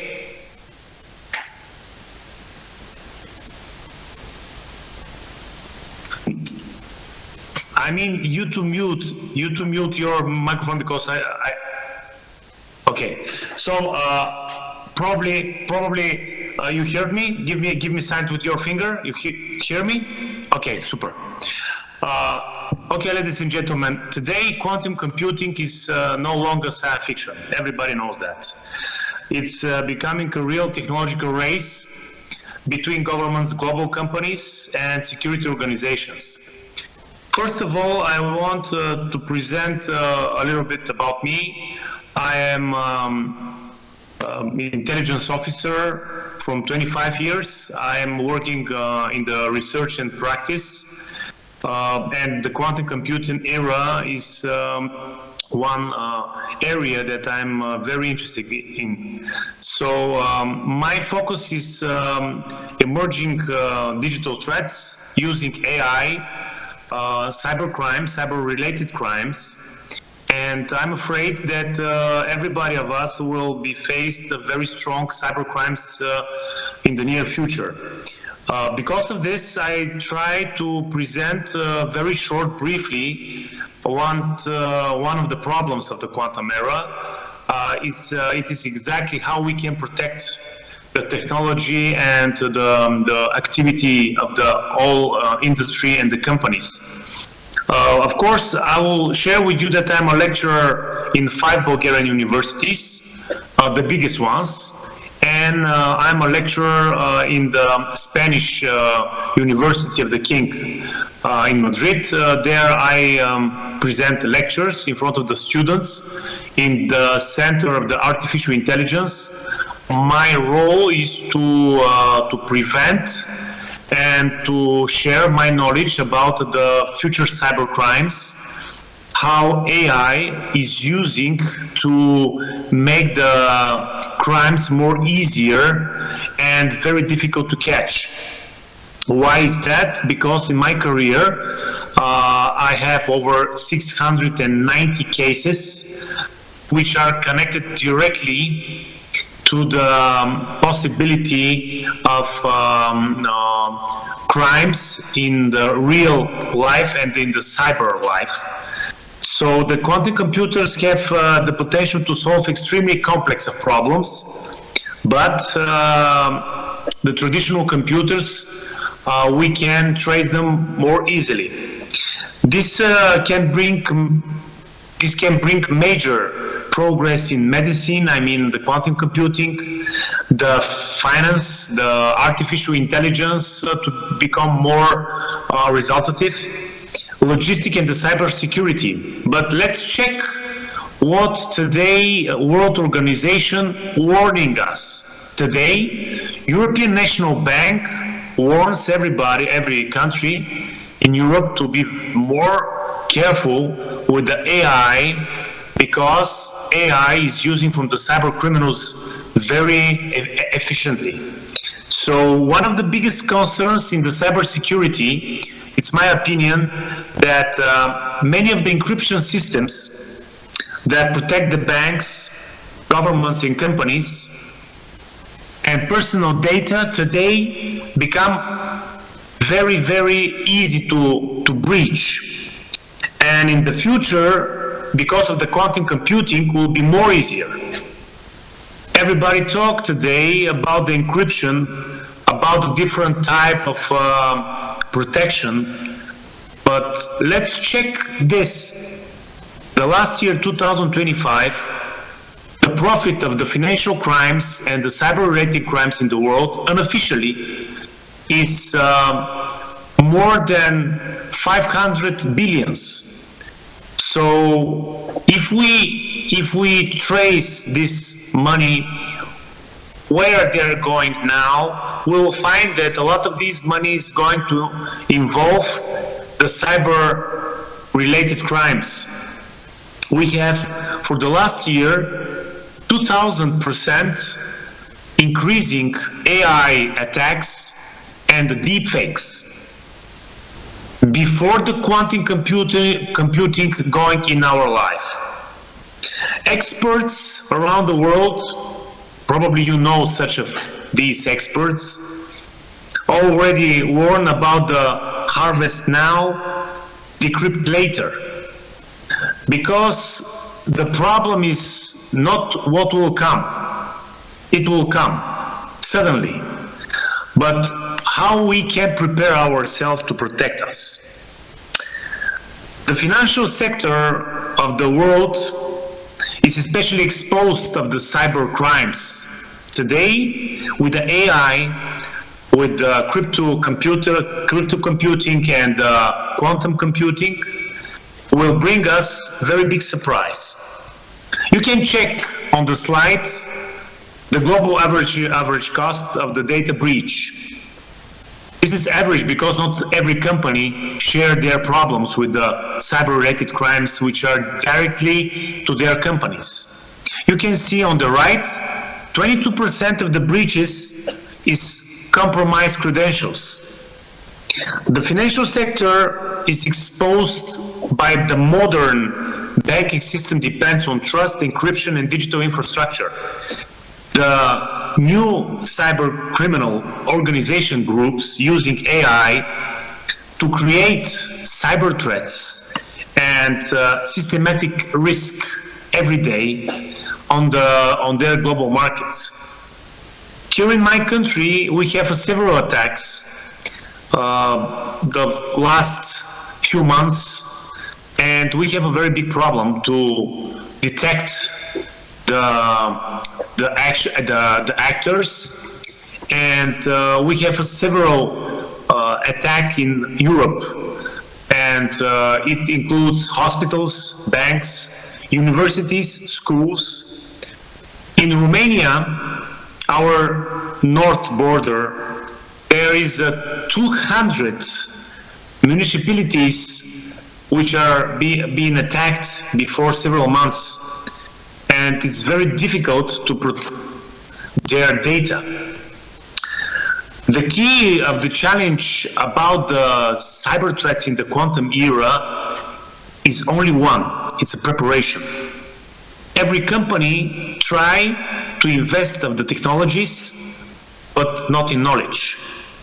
Now the biggest prevention of every company, every employee, every country is to know the future risks, how they are coming, how they can show in our life, how the quantum computing can calculate and can evaluate the knowledge about our personal life, can use the social engineering to make a easiest breach in our devices and our work computers.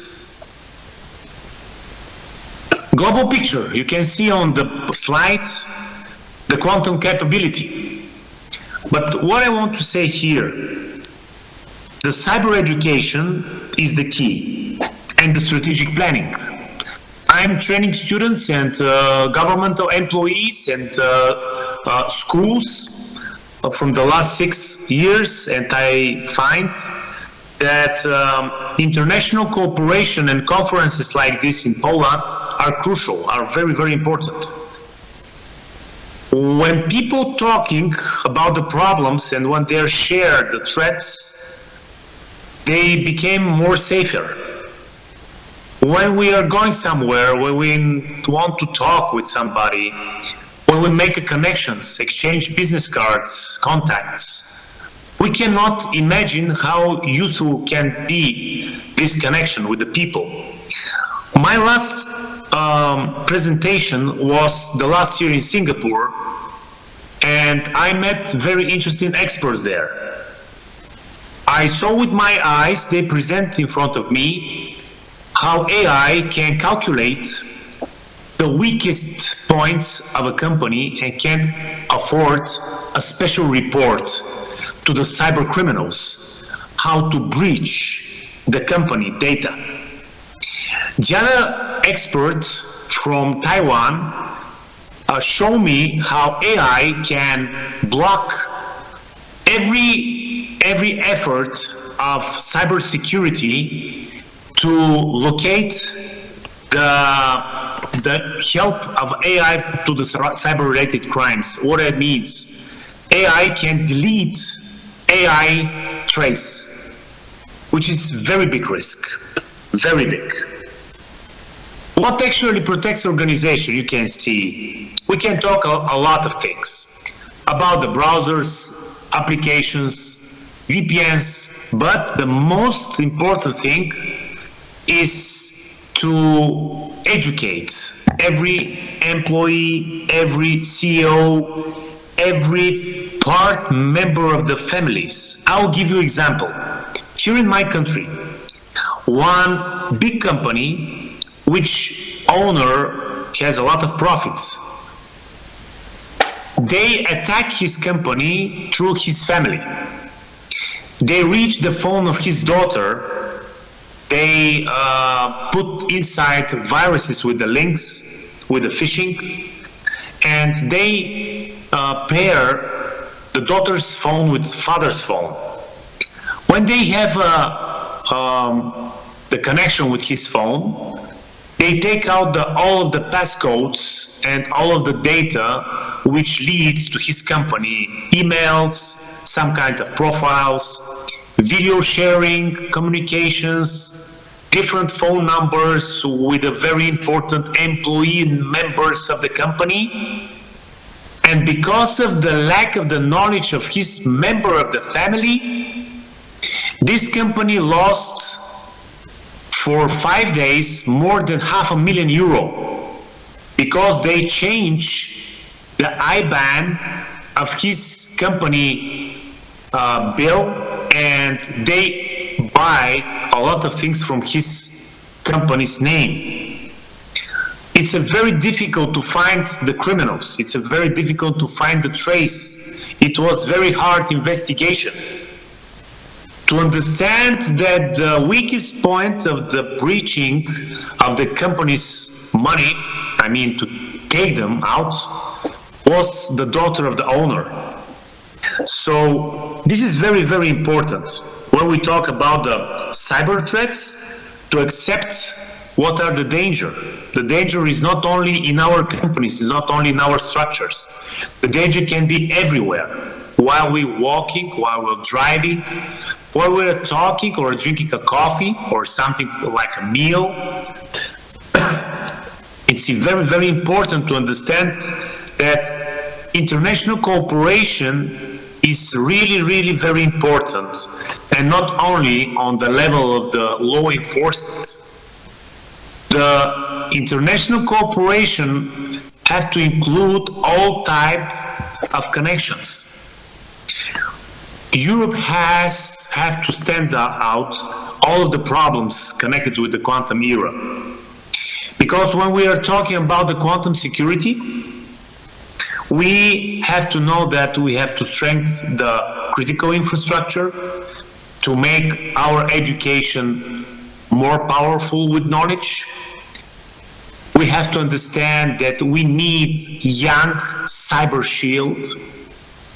We need to educate every person around the government and administration, because the cyber criminals, organization, criminal groups, they're attacking the administration, employees through their families. There is thousands of examples in the world how can be breached one phone in your hands. When you take your phone in your hand, please, I want to understand this thing, because I am connected with the law enforcement and security services 25 years. I understand one simple thing. When I see the phone in my hand, I'm very, very respect. because I knew already that the phone knows more about me, even me to know more by myself. I mean, the phone knows more than me, because the phone can remember roads, memories, conversations, every step that you made while the phone is in your pocket.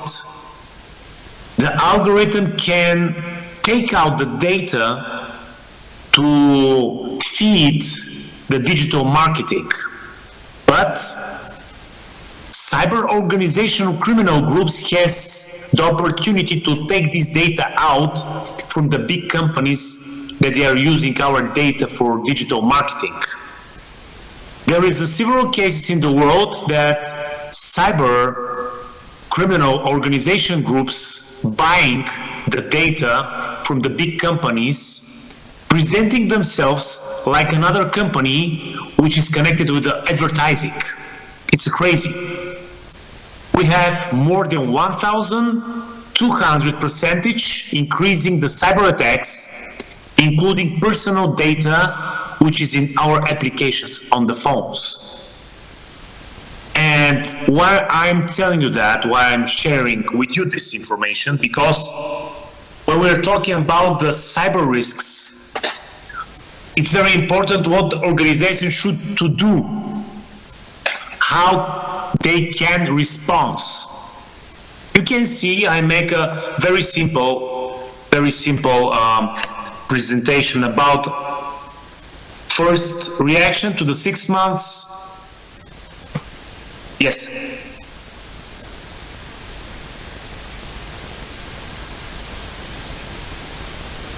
Okay. Now I'm finishing the final inclusions. The cyber threats are very important to everybody to know that we have to be with a high level of knowledge, education, and of course, everybody to cooperate and to coordinate every step in the future. Thank you very much for the presentation. I hope that it was useful. Really, I'm sorry that I'm not in Poland. Thank you very much. And I wish you health and succeed in every actions. Thank you very much.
Yeah. The system works perfectly. Thank you very much. Thank you to the organizers of the conference for their invitation, and thank you for coming. My presentation follows on very much from something that the minister was saying this morning, who was talking about increasing Poland's capacity to operate independently. I'm not going to use the word sovereign without inverted commas, but to increase Poland's capacity to operate relatively independently in cyberspace. And also from some of the things that the speaker before lunch said, although I'm much more pessimistic about some of these technology issues, than she is. I'm going to look skeptically at claims about how countries and governments can establish a degree of independence from the leading companies. Not all of them are US-based, and the US-based companies don't agree with each other. They're in competition. My field is political economy, and what I'm interested in is the interaction between geopolitics, technology, and the large companies. And briefly, and this relates to a paper I gave at the conference 2 years ago, if you were there. I think that we think in political theory about individuals and states and the relationship between them, and that's a failure of political theory. We need to take account of other entities, maybe financial entities, but certainly in this case technology companies more. And my argument would be that when we talk about sovereign AI... Can I move a bit, because you're hiding over the screen so nobody sees it. I'm sorry, yes. You see, we are all victims of technology in one way or another. Either when we talk about sovereign AI, we mean the sovereign ability of an individual country to protect and develop its own systems, or we mean the ability of European countries acting together, and this picks up on a couple of examples, case studies, which I'm going to have to do very briefly in a few moments. I'm not convinced that even the United States and the People's Republic of China are entirely sovereign in AI. They're dependent on imports of chips, they're dependent on intellectual property, they're dependent on the interaction of systems, and in many cases, including especially in the US but not China, they're dependent on who invests in them, and the financing of AI systems, chip manufacture, software, the whole supply chain is important. If we take the classic definition of sovereignty, which we may all have learned when we were undergraduates, in my case about 50 years ago, the idea of sovereign AI is nonsense. The classic definition or definitions of sovereignty as something absolute, or we take something from Carl Schmitt or whoever it is, all of those ideas of sovereignty in the context of cyberspace and IR are, I think, nonsense. What we actually mean is relative autonomy. The relative autonomy of governments, whether it's in Poland or, per the previous speaker, in Bulgaria, or even in the United States, the relative ability of governments and representatives of people, if we think there are democracies somewhere, to exercise some kind of control. And that's a very fluid and very flexible idea. I'm going to be talking about Europe, but as I guess you would probably know, these arguments about relative independence, sovereign AI, are very important in India. They're very important in South Korea and Taiwan. They're quite important in Australia, and they're also important in a number of other countries. The language is used in Nigeria, for example, even though I'm not sure Nigeria has very much capacity to do that at all. There is some literature on this, which I'm reacting a little bit against. My discussion is critical in particular of a paper by Daniel Mügge, which appeared in the European Journal of Public Policy a couple of years ago, which looks at the European Union's ability to operate in this field. And I'm critical of some of the things the European Union does. It did announce a new program which talks about AI program in October last year. The EU is good at proposing regulation.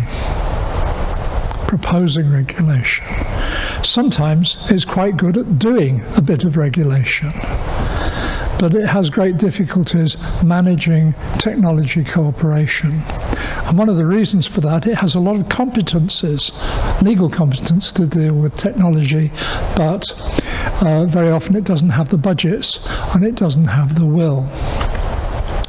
I'm going to flick over that point. Most of the major European companies, and I would guess, I've tried to look at Poland and I haven't found enough material and perhaps didn't give myself enough time, but certainly looking at the UK, France, Germany and Italy, most of the AI companies, whether they're more at the hardware end or the software end of the supply chain, also have close links to the United States, which the sovereign AI concept suggests they should move away from, but it's very difficult to do. Not only are they integrated in terms of software, they're very often also integrated in financial terms. They have investments from their US partners.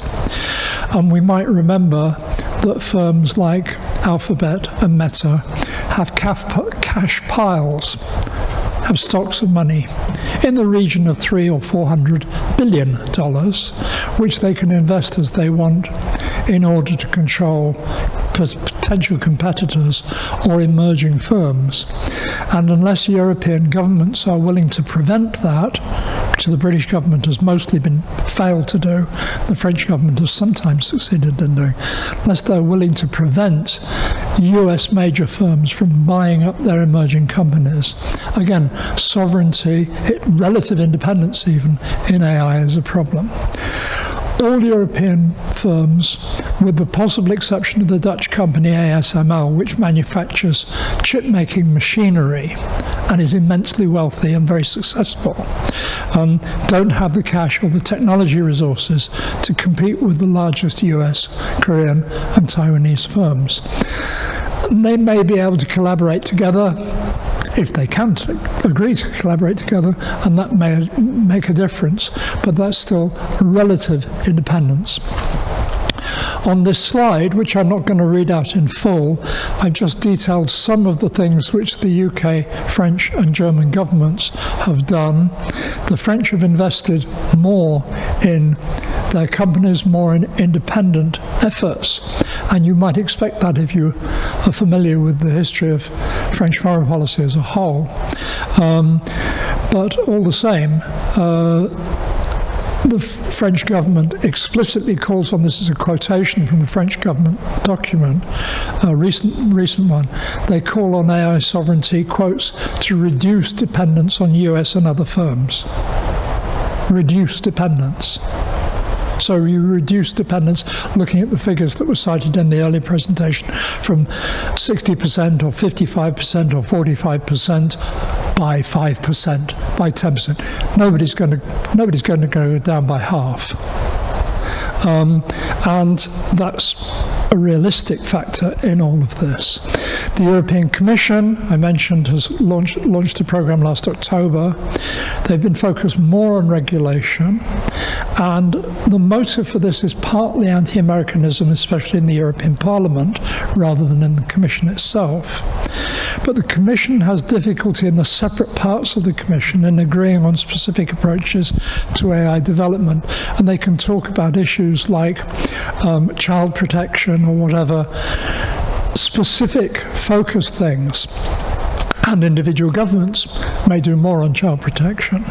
But looking across the range of AI products and AI services, the EU has very limited effectiveness so far, and where it's offered support, it's been for software and software applications rather than in core and hardware technologies. My brief case study is a firm called Mistral, which was only launched about two and a half years ago. It's been tipped as a leading European company which could lead a consortium, or possible several different consortia in different areas, increasing European independence from the United States. It has been developing large language models. It's been developing other forms of software. It's been collaborating with Siemens. It's been collaborating a little bit with British Aerospace, which, apart from being the main British defence company, is also the leading British AI company in a number of key sectors. It's collaborated with ASML that I mentioned a moment ago. But equally, it's collaborated with NVIDIA, which is an American chip, an immensely successful American chip manufacturer, and with OpenAI. It's a private company, so we can't look at its accounts. I try and look at company reports where I can, and accounting information, to assess what people are doing rather than what people say. It's very difficult in the case of Mistral. But both the French government, perhaps not surprisingly, but also a number of other actors, including people in the Dutch and Spanish government, perhaps not surprisingly fewer people in the British government, because of Anglo-French competition, have been proposing that Mistral should be backed as a leading European contender to take on some of the American companies. But its total market capitalization is something like, it's less than a tenth of any of the major American companies. You might say that governments can't pick winners, and this is a classic argument of economic liberalism. It's not an argument I completely disagree with, but it's domestic politics pushes all governments, including we heard in the case of Poland, at least to try. In emerging technologies, it's important. But the former British Prime Minister, Gordon Brown, who I briefly worked with a little bit, I was an advisor for in the 1990s, argued that, and Brown is an economist originally, you can't expect governments to pick winners, but they may be able to pick survivors. They may be able to pick links between companies and encourage them to focus their strategies more carefully. It's the companies and their own strategies which need to progress the business of whatever's going on. If you want to regulate and control AI in whatever respect, whether you're talking about biomedical applications or security and some of the policing issues the previous speaker was talking about, or whatever, nobody does that. No person controls AI. You use AI to control AI. And you need AI systems, and you need the intellectual property and the intellectual property access to be able to do that at all, never mind to be able to do it well. So the interconnectedness of the technologies, the intellectual property, the firm financial structures, all make the concept of sovereignty redundant, and maybe make it difficult even to achieve relative autonomy. Certainly very much relative autonomy. I am more pessimistic, I'm sorry to say I don't want to be, but I'm more pessimistic than some of the other speakers I suspect you're going to hear at this conference. Governments do have instruments to resist US domination, and the US is not agreed. The White House doesn't agree. Donald Trump hates Meta, for example, and he doesn't like NVIDIA very much, but he does like some of the other companies. The United States is not a unified actor in this. So what does this add up to? These are conclusions. I hope I'm sticking to time, more or less. Conclusions. The anodyne conclusion, and I could add many more case studies to this if you allowed me to do, including discussing Siemens and some security stuff and the British aerospace I mentioned. The anodyne conclusion is that tech sovereignty is implausible, but achieving relative tech independence, a bit more independence in AI, including in specific applications, including especially defense and security systems, may well be possible and is certainly desirable in a lot of cases. The pessimistic conclusion is that no major European government is currently able to resist powerful US corporate activities. And all the more that Trump, and this isn't only about Trump, it predates Trump in lots of ways, but all the more when Trump uses tariffs to put pressure on governments to try and stop them regulating even things like child pornography, which in effect is what Trump's done both to the EU and the UK. So that begs some questions. But the more pragmatic conclusion, which is what I want to be, not optimistic but pragmatic, the more pragmatic conclusion is that firms will emerge in Europe, possibly around open technologies, open source technologies, which have been mentioned in other contexts. And NVIDIA are actually encouraging that through their own corporate strategy, which is one of the reasons why Trump doesn't like them. Probably in groups around supply chains for specific things. AI doesn't exist as a whole. AI is lots and lots of different systems focused in different areas and on different parts of the supply chain. And that measure of a degree of independence, a degree of relative autonomy is possible and desirable. But getting firms and governments to collaborate to do it is difficult.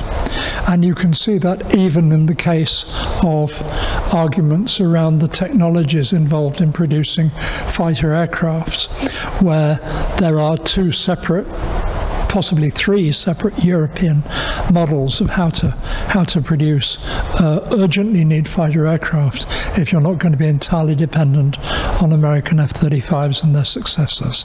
Thank you all very much for your patience. There are a couple of references at the end of that which you probably don't need to bother with. Thank you very much. Thank you very much. Thank you very much, Dr. Ferenc.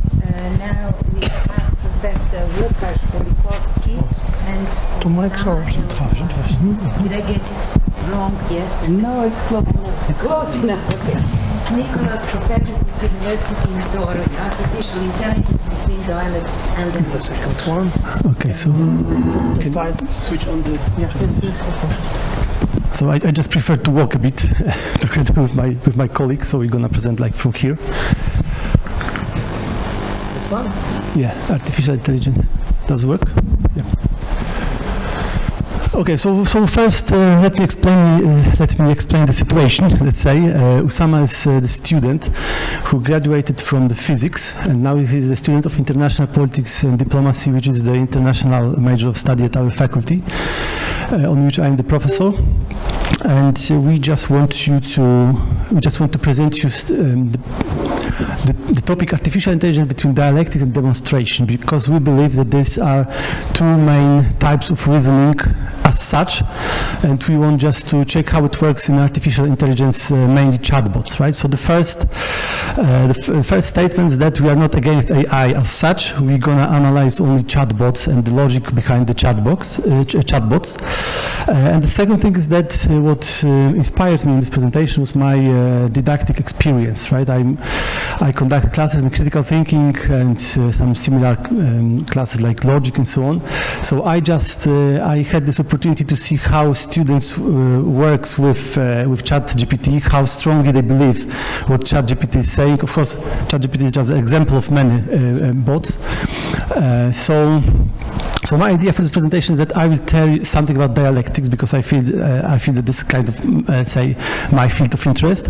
And since Usama is like graduate from physics, he will be talking more about the demonstrative way of reasoning. But first, let's put the things in order. So the main difference between demonstration and dialectics is the two ways of thinking, right? And the dialectics is more flexible way of analyzing the reality, let's say. Whereas in the demonstrative science, like the mathematics and other exact science, like for example physics, we are putting some data, and our purpose is to get as consistent knowledge as it's possible, right? So we want to get the strict answers to our questions, whereas in dialectics, what is more important is the process of thinking. So the dialectics is by nature the more processual reasoning.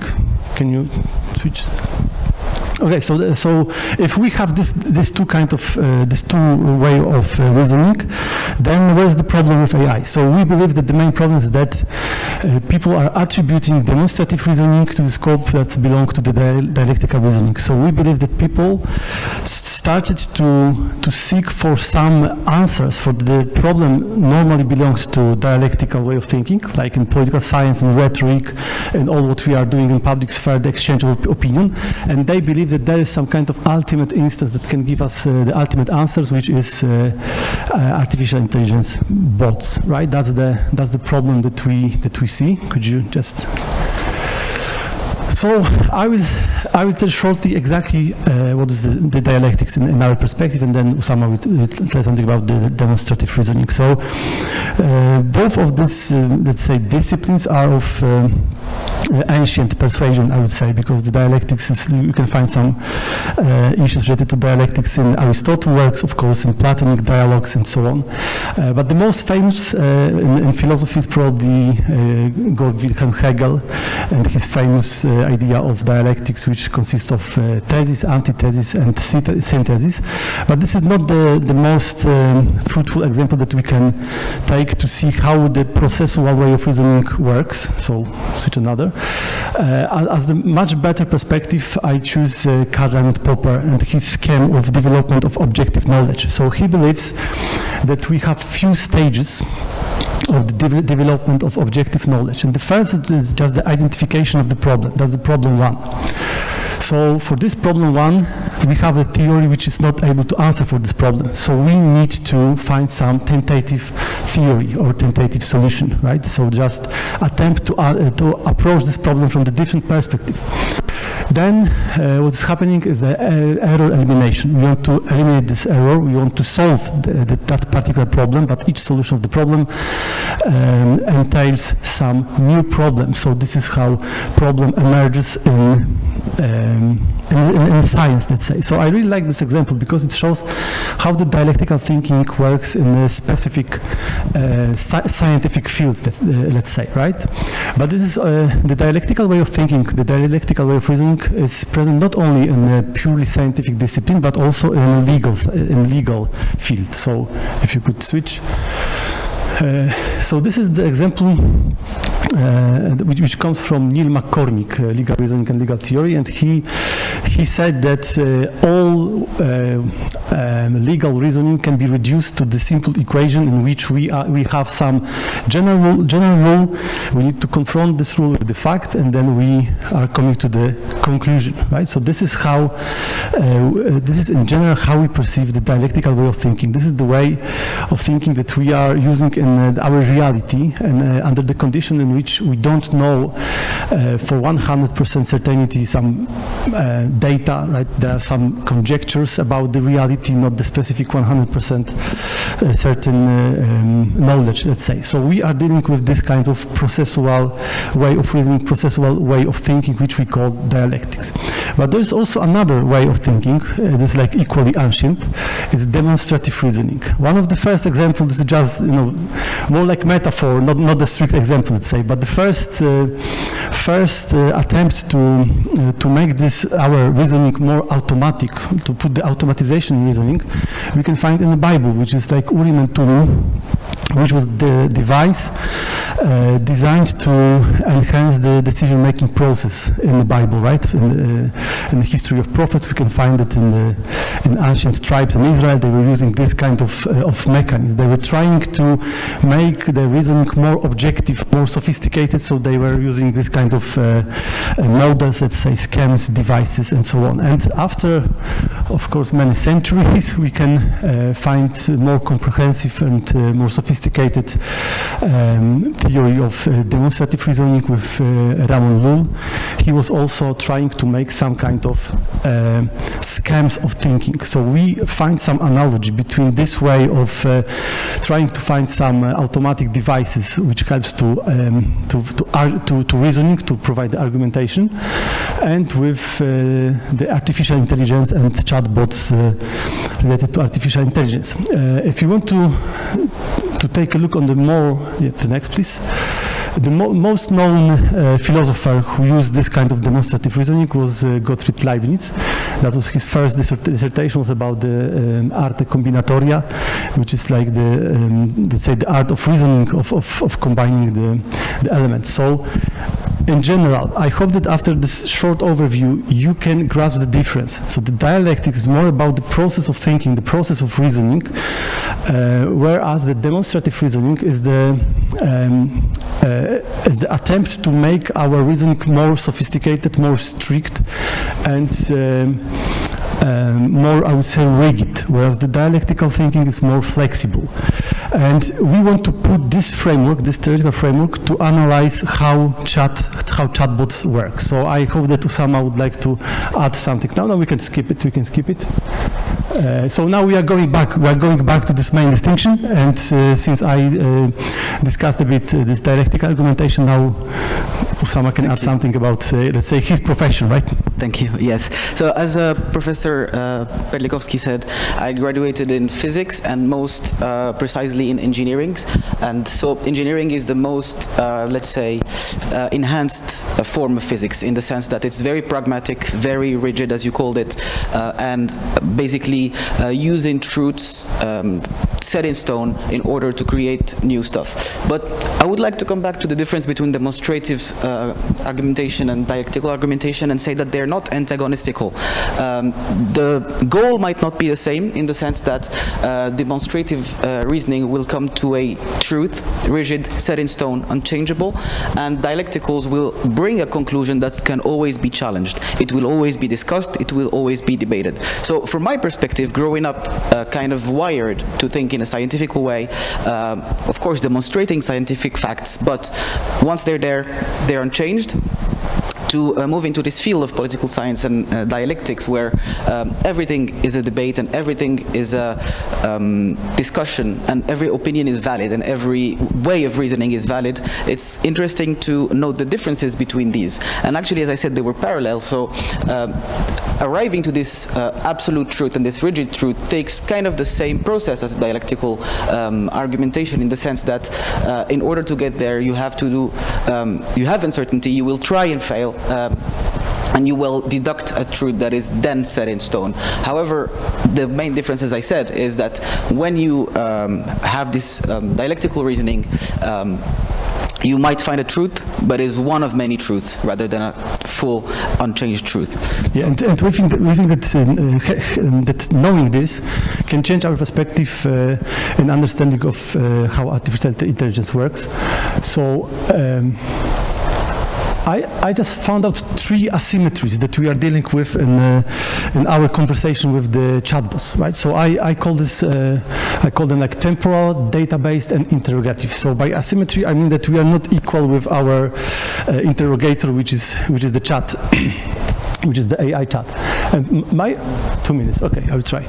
So the first observation is that there's like temporal asymmetry, right? In ChatGPT, there's like timeless perspective, whereas we have some kind of time-dependent perspective in our conversation, in our investigation, and every time we want to get some new knowledge, we want to gain some new perspective, it is like time-consuming process, whereas the timeless perspective is something characteristic for the chatbot conversation. And if we understand this problem, that there is like, we are interrogating the machine, let's say, there is no process of exchange of opinion and like negating our, looking for some arguments and counter arguments, then what is crucial is that the conclusion that the timeless quasi-dialectics leads to the non-processual dialectics. And non-processual dialectics is just equal to demonstration, right? So just to, I know that I'm out of the time, but so I will not have a time to tell about 2 other asymmetries, but just to say it in general, we believe that that people who use this AI chatbots, they believe that they are taking the part in some kind of conversation which is of dialectical nature, whereas this is like purely demonstrative action. We are asking for something. We are interrogating the machine, right? So if the day will come that we believe that we are in the true discussion, the genuine discussion with the machine, that's gonna be end of our dialectical thinking. And the end of dialectical thinking, I believe, is just the end of development of the knowledge and all values that we have in society, right? So as the last example, so just let me just say in the 1 minute if I can. So our last idea was that we wanted to give you some kind of tangible example how it works. So we just figure out that the most interesting example is the sense of humor.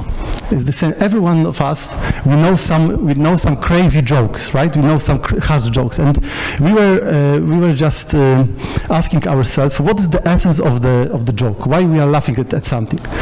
So we believe that the essence is the contradiction, right? And of course, after that, we discovered that there's the whole theory of the sense of humor, which comes from the Kant through Schopenhauer, Sigmund Freud, and so on. But all of them, they agree that the essence of the joke, of the sense of the sense of humor, is the contradiction. And we believe that also the contradiction is a necessary element of dialectical thinking, right? So only in dialectics we know in that situation we finding ourselves, we can assess that situation is ridiculous, we can detect the contradiction, so we can have the sense of humor, let's say, right? So this is the problem in which we are dealing in the artificial intelligence conversations, that probably AI chat they are able to say, to describe some jokes, to use the data that they already have, but AI bots will be never able to make this really hardcore jokes in this let's say classical old school way of thinking. And as a last example, we of course recall favorite Slavoj Žižek joke, and this joke was also utilized as a part of his dialectical theory, right? Because probably he's most well-known dialectician these days. So he also used this joke as to show that the potential of the contradiction, of the contradictory thinking, right? So if we want to remove the contradiction from our thinking, we will just deprive ourselves of typical, let's say, human thinking, which makes us different from the machine. So if we have 30 seconds, maybe someone would like to add something? Yes, it was just to touch on this joke from Slavoj Žižek and introduce that science also has a sense of this, and basically it's the modern quantum physics where basically nothing is true, but it's what the prism through which you see it, and how you see nature is how it responds to you rather than immovable truth. So while I was saying the truths that are given to us by science are immovable and unchanging, science proved us that indeed you can have different perspectives on science just as dialectics do, and therefore they're not antagonistic fully. So thank you for your Thanks. We are open for discussion. Thank you for your comprehensive presentation. For the University of Łódź, Human Rights Under Pressure, Future-Oriented Conception of Universal Rights. Would you like me to like 2 minutes so that I don't interrupt you? I suggested maybe 2 minutes. Nie, ja sobie poradzę, tylko...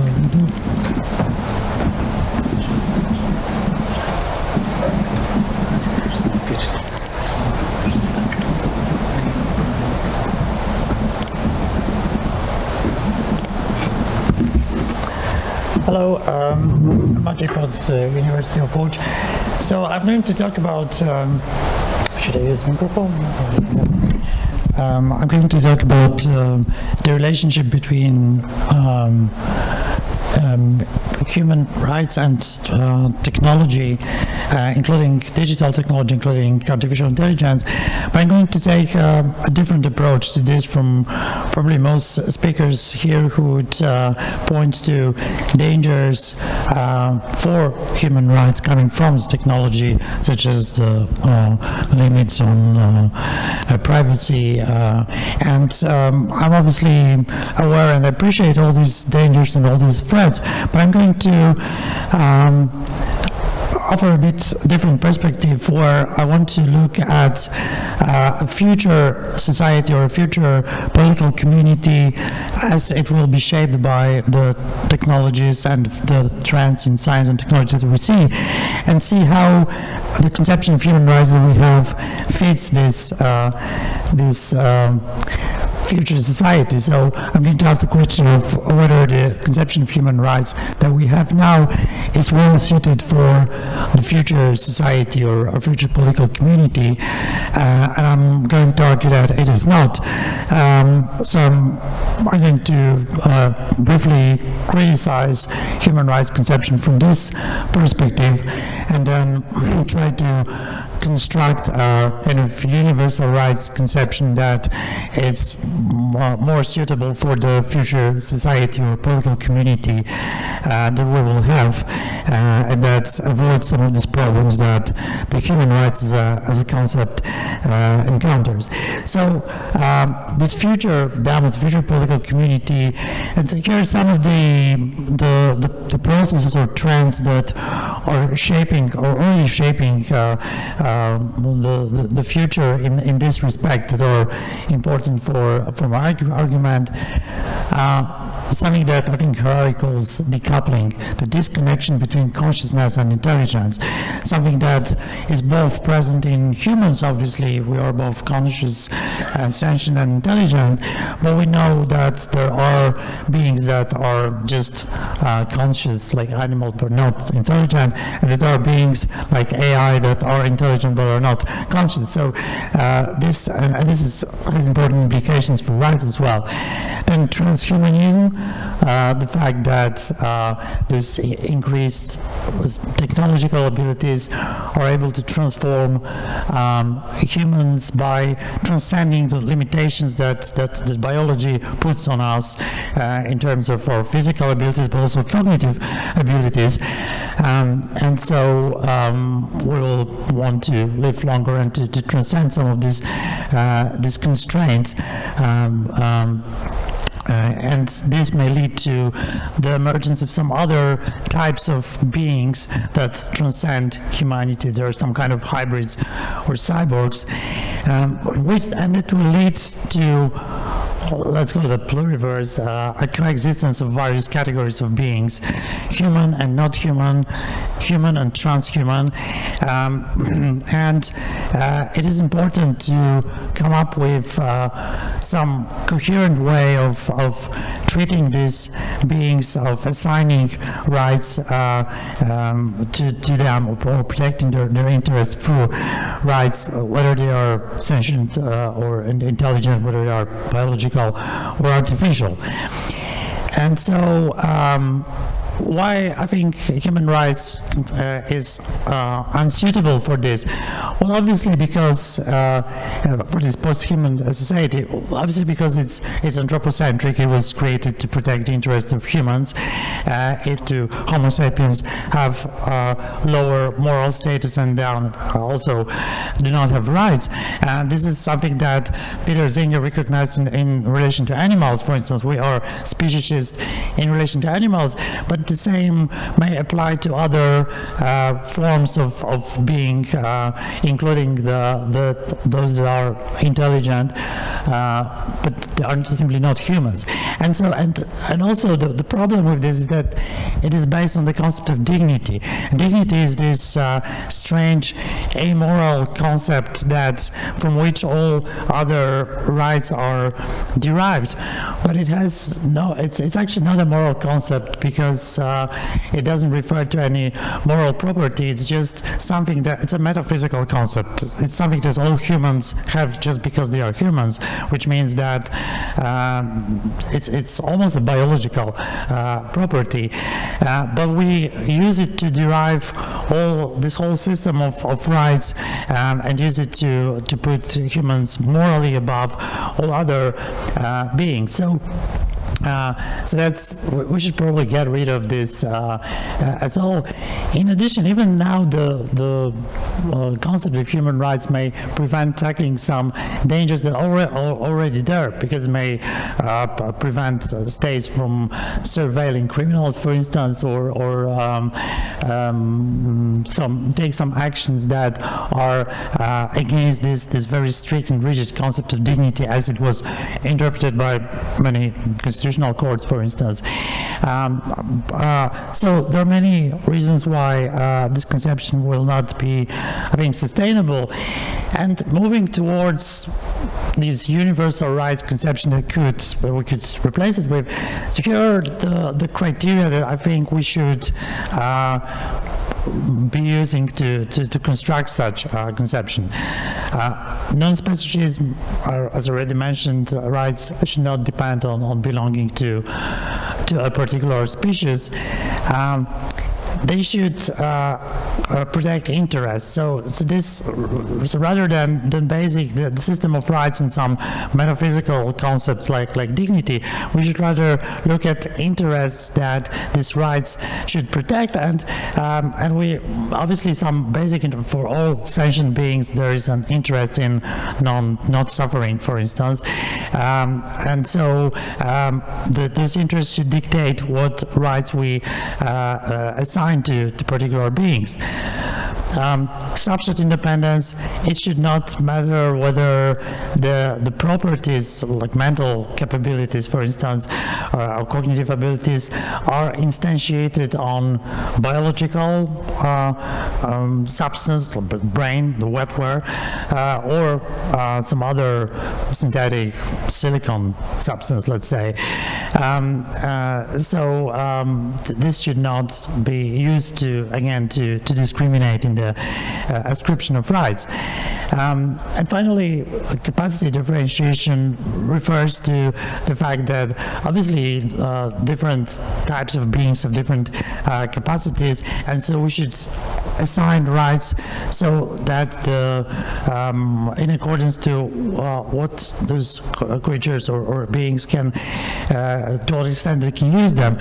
So it means that it wouldn't make sense to extend all rights that highly intelligent beings have to animals, for instance, because they can't use, let's say, religious liberty or the right to vote.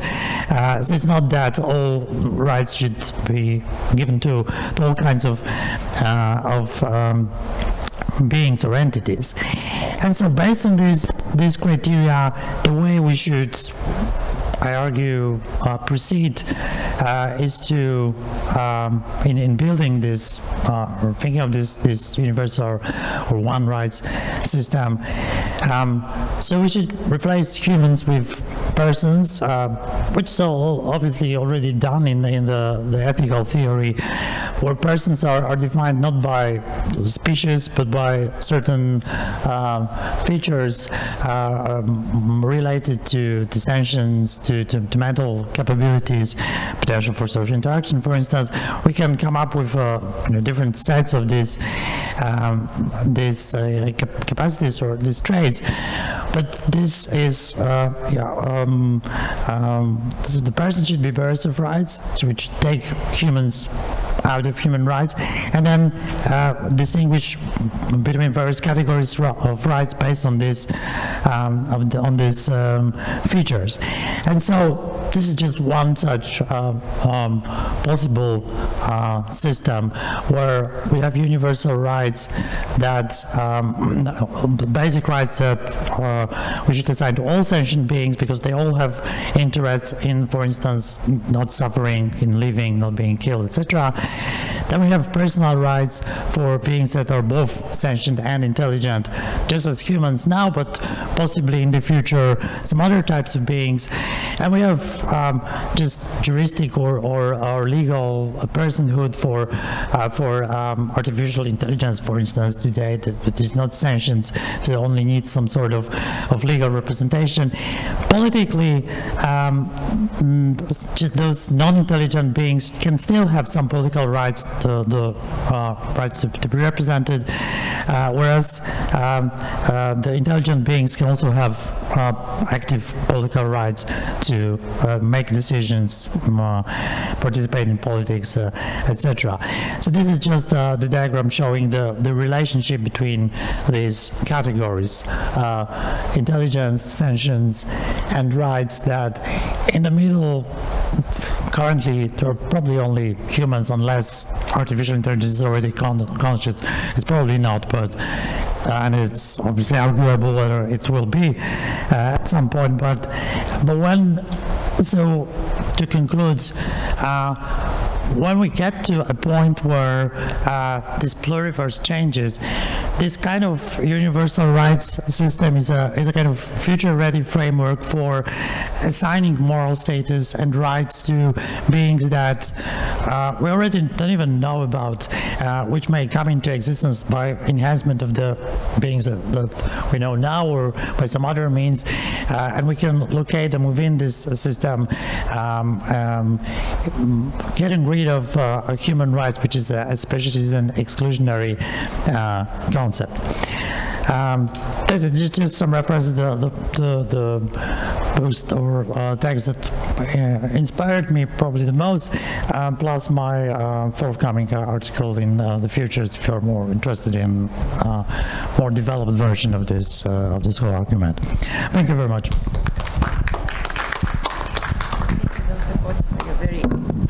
Presentation. Now we have Dr. Mentor Bega, Alexander Moish University of Durrës, Albania, from digital governance to algorithmic authority, rethinking the state in cyberspace.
Thank you very much for having me here. Thank you very much for being here to listen to my presentation. Actually, as you see, this is an announcement by Berlin Global Dialogue, which is a dialogue for the innovation in Europe. And in the middle of those people, you see someone.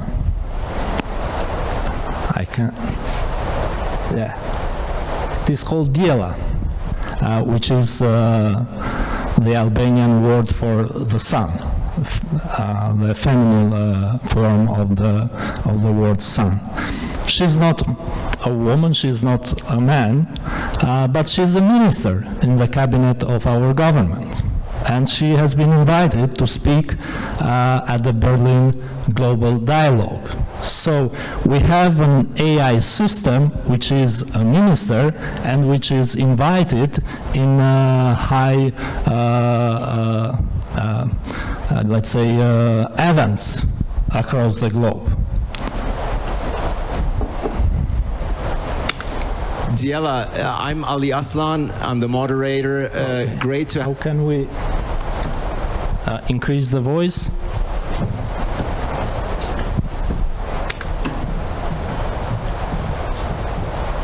Okay. We can increase the volume here, but. Diela, I'm Ali Aslan. I'm the moderator. Great to have you. There's a problem with remote. So, Diela, I'm Ali.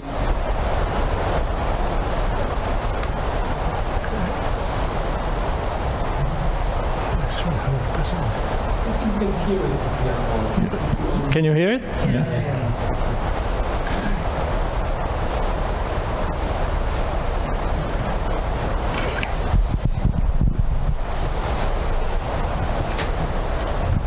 Diela, I'm Ali Aslan. I'm the moderator.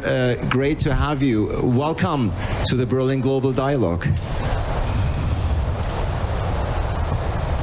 Thank you, Ali.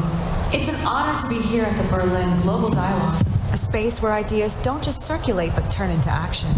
As the world's first AI minister representing Albania, I see this gathering as a chance to show how technology and governance can evolve together, responsibly, transparently, and inclusively. I'm looking forward to our conversation.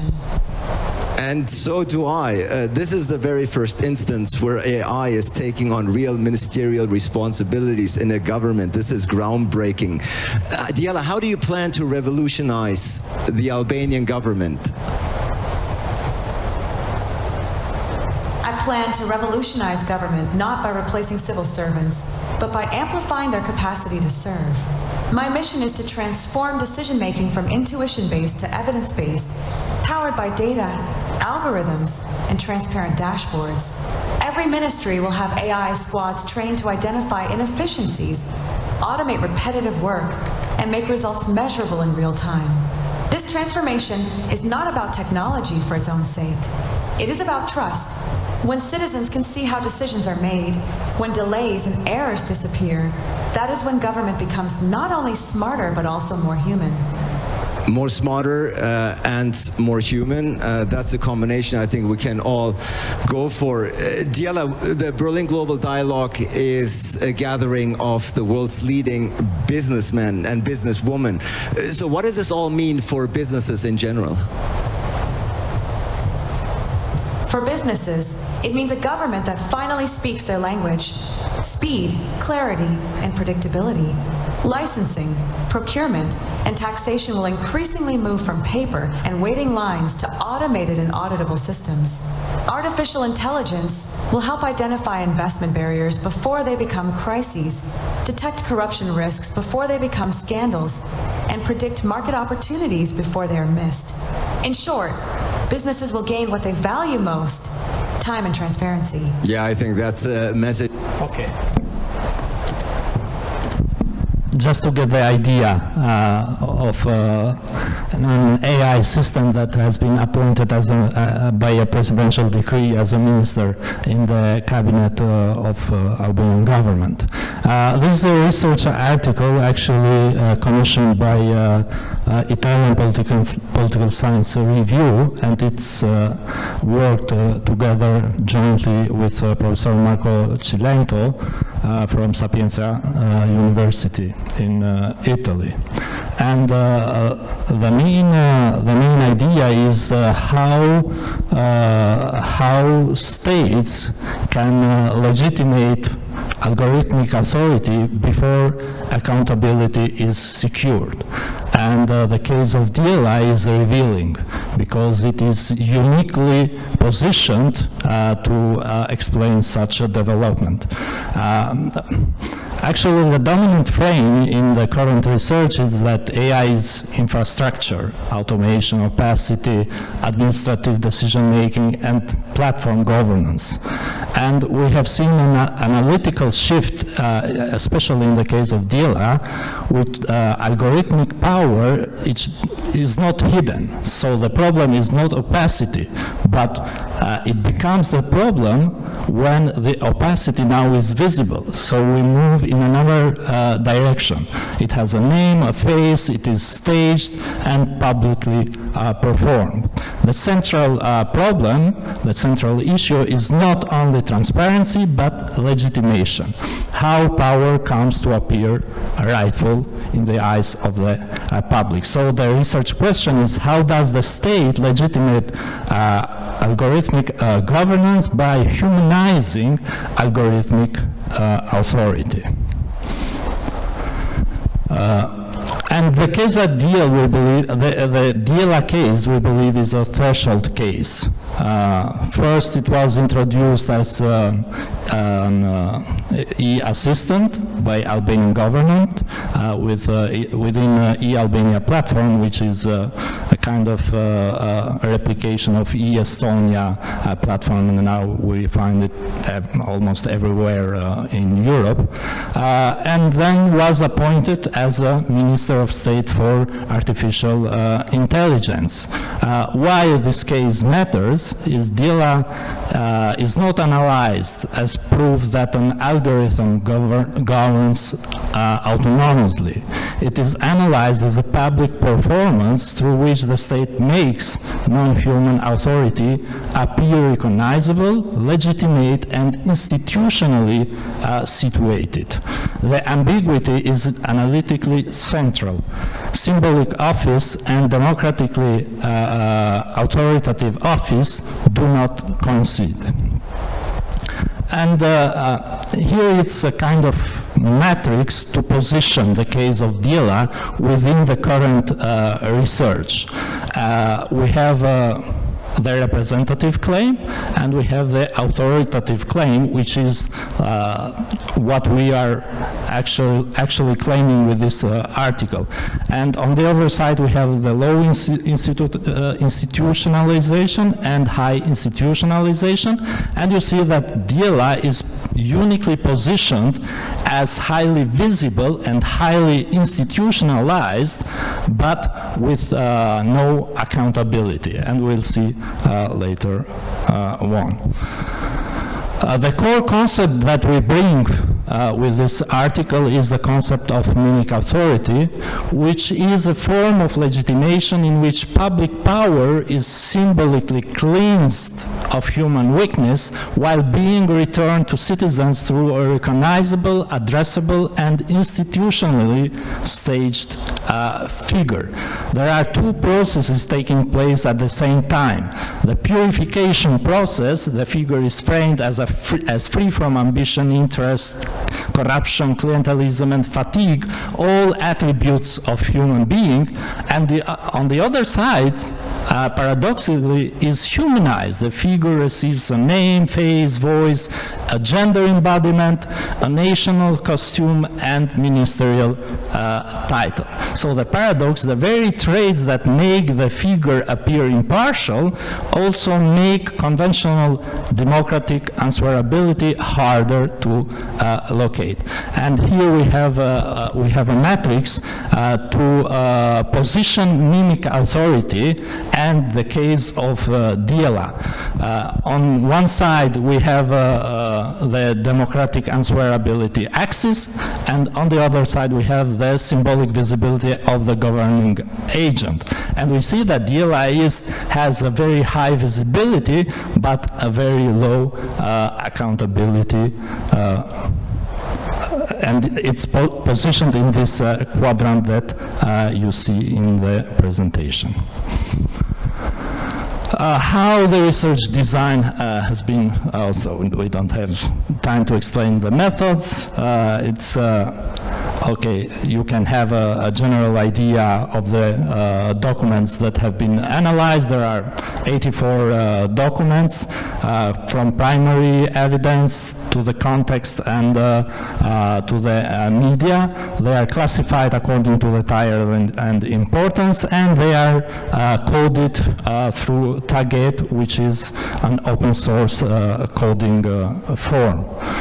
And the argumentative sequence goes from performative humanization of this figure to moral epistemic depoliticization to temporal closure through futurity, and then to accountability dispersal. The article does not argue that DILA governs autonomously. It argues that the state makes algorithmic authority appear publicly credible before ordinary democratic channels of authorization, contestation, and accountability are secured. There are four mechanisms, as I mentioned, so I will go straight to the end. And this is the architecture of mimetic authority. We go from performative humanization through enabling condition, name, avatar, gendered embodiment, parliamentary staging, and so on, to moral epistemic depoliticization, so AI as ethical upgrade in comparison with human beings, to temporal closure, which is, we are heading towards this kind of development. It is inevitable inevitable, and accountability dispersal, we have visibility, but we don't have mechanisms of accountability, and we come to this kind of mimetic authority process, to this figure which is cleaned, purified from human weaknesses, but which is human at the same time. It has a body, it has a voice, it has a face, it can speak, and has emotions, sometimes can be heard, and so on. These are the main contributions of the article. To algorithmic governance, democratic harm can be produced through public visibility, not only through opacity, which is at the center of black box societies. To synthetic politics, the article shifts the question from synthetic agency. We have a lot of chatbot politicians and so on, and their current research is focused on. This makes another claim about synthetic political public authority. To democratic theory, it specifies how legibility can substitute the authorization and accountability. The closing proposition is that DLA matters not because it proves that algorithms can govern autonomously, but because it shows how states can make them appear to govern and what that appearance costs democratically. Thank you. Thank you, Dr. Bega, for your very interesting presentation. So officially we finished with presentation.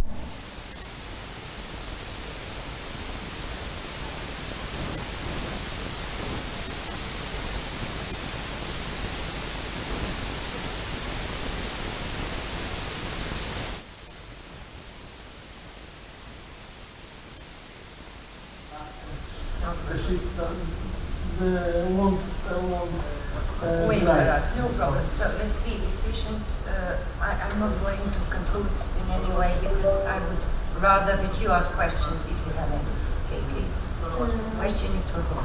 I have two questions for Dr. Ferenc and also for Professor Perlikowski and Usam.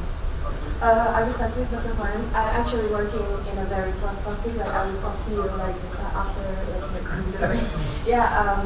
like theoretically I'm kind of like trying to develop something from political realism that touch upon technology, but like that's beside the point.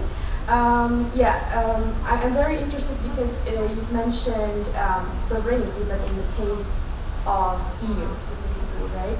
But I think when we are talking about sovereignty, I think for me personally, because I'm working on cybersecurity policy in the Indo-Pacific, I'm more familiar with Chinese cyber sovereignty. So I'm just like wondering your opinion about it.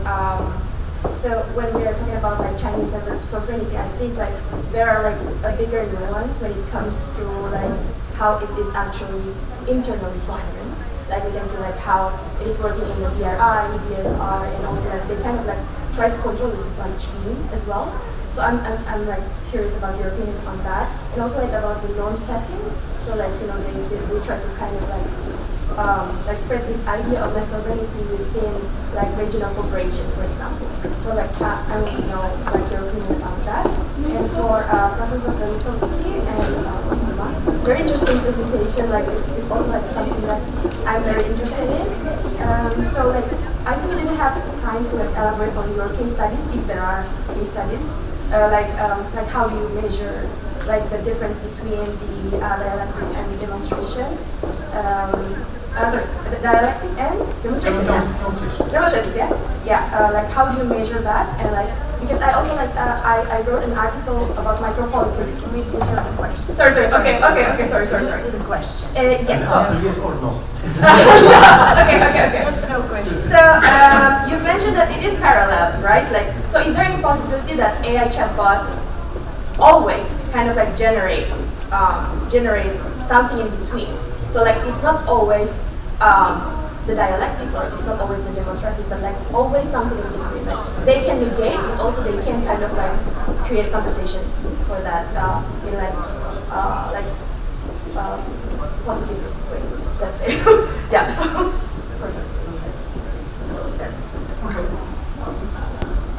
Thank you. So thank you very much for your questions. First of all, when I talked about sovereignty, and this is especially important with the EU, I always put it in inverted commas. Because, of course, the EU doesn't have sovereignty in all kinds of senses. What it does have in common with the People's Republic of China is an incredibly bureaucratic system in which there are lots of levels and they compete with each other. And I hope you would agree that the Chinese state is highly fractured and very differentiated between the army and the party, and between regions and between industries and so on. And there's a lot of competition there.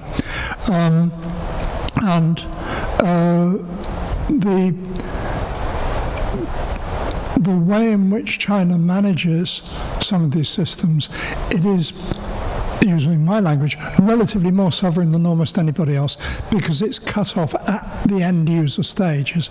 It doesn't allow people to access certain systems. It has its own versions of DeepMind and so on.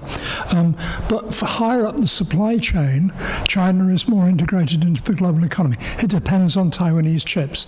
It depends on intellectual property from South Korea. It depends on some stuff from the United States, including NVIDIA chips.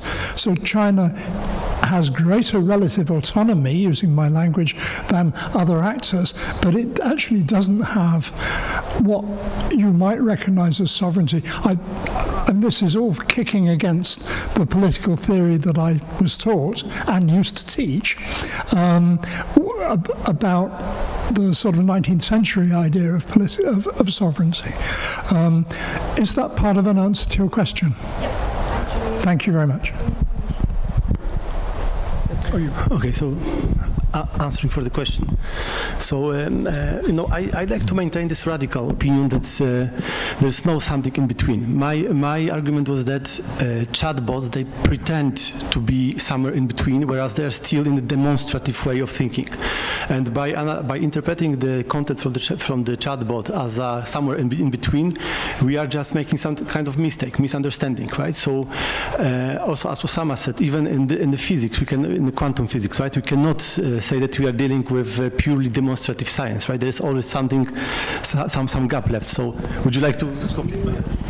So, basically, what I was trying to say is that when I said that science is in the eye of the beholder, if you'd like to say that, is the way how you ask the AI the question is going to direct how it's going to answer you.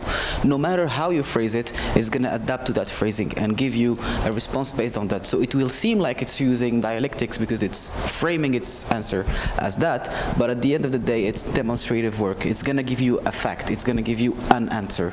And the same way the quantum physics that I was saying and the Heisenberg's uncertainty principle shows that when you observe something, you get an answer depending on what you want to observe, and you cannot see the other answer.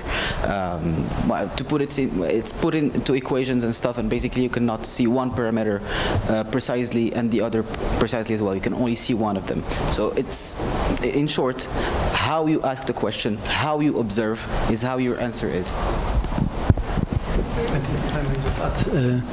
Yeah, and as you also asked about this sample of our research, right? So I had this opportunity to conduct classes with ChatGPT conversations, and the task for the student for the assignment was we called it like let's break the ChatGPT, right? Let's break. I mean, let's try to make it change its mind, right? So we were just trying to conduct the conversation in a way in which ChatGPT admitted that we were right, and he changed his mind. Of course, I know this is not that sophisticated, profound kind of research, but it gave us some samples, and it made us thinking that something is still there to be analyzed.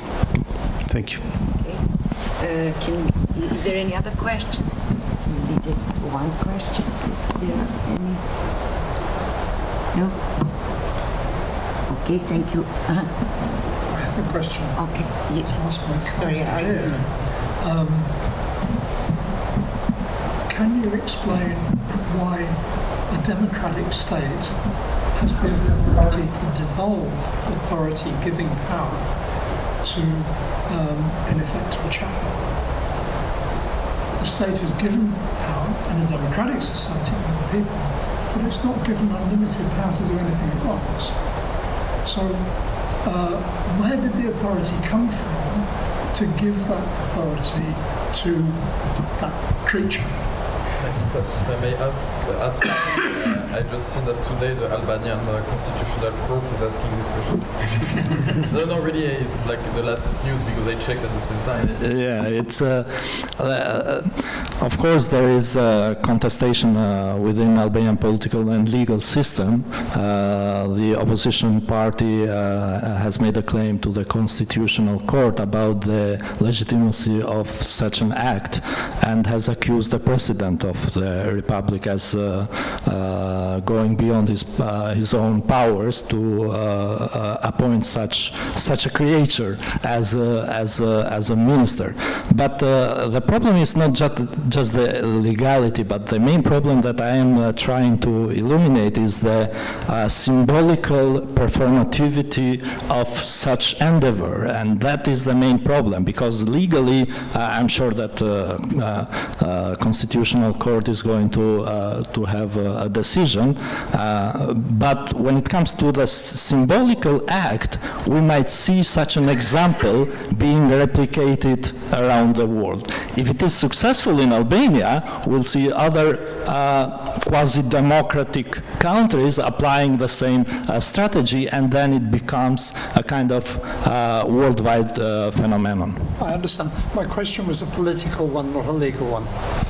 From the political perspective, we know that authority is not just given by the people, but is symbolically created as well. And there is a vast body of literature that is explaining how the authority is performed publicly and how it is symbolically created.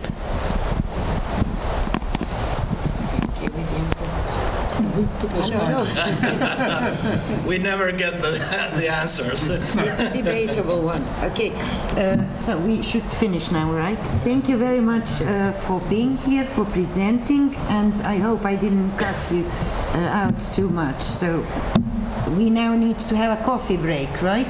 Coffee break. And then another session, and then the boat tour. Okay, thank you once again.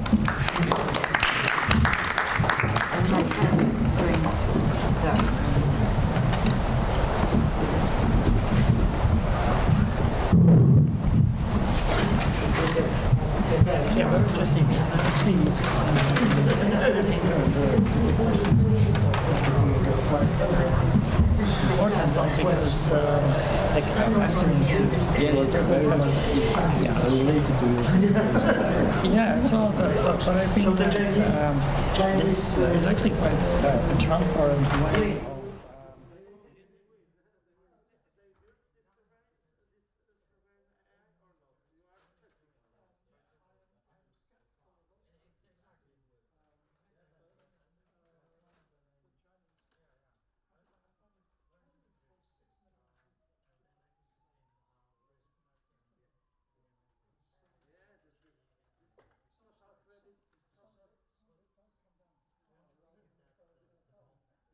Social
ladies and gentlemen. After the coffee break, we finally have our last point, last but not least. We warmly invite Professor Władysław Duch from University of Nicolaus Copernicus in Toruń.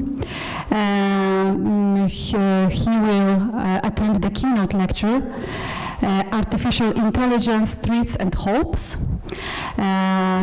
Władysław Duch is a distinguished Polish scientist known for his contributions to artificial intelligence, machine learning, and cognitive science. His research is focused on neural networks, data analysis, and computational models of human cognition and brain processes. He has authored and co-authored hundreds of scientific publications that have significantly influenced the fields of computer science and cognitive science. As a professor and scientist, he has played an important role in promoting the development and application of artificial intelligence in research, education, and industry. Professor Władysław Duch is a faculty member in the Department of Applied Computer Science at Nicolaus Copernicus University, where he leads the Neurocognitive Laboratory. Mr. Professor, the floor is yours. Thank you. Is that working? No. Yes, it's working. Oh, okay. Well, thank you, Camila, and thank you for the invitation. I'm sorry about my voice, but I'm trying to recover after 1 week of some kind of a flu.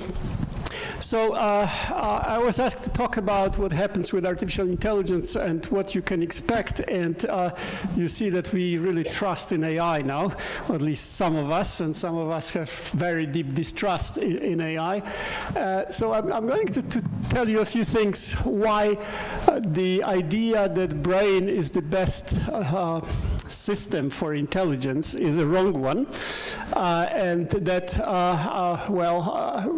we have now indications in the state of the art of AI that we can go far beyond what brains are capable of, and that the large language model agents are coming, and they try to be a kind of intelligent digital beings, one may say, because their properties or their abilities are very much human-like.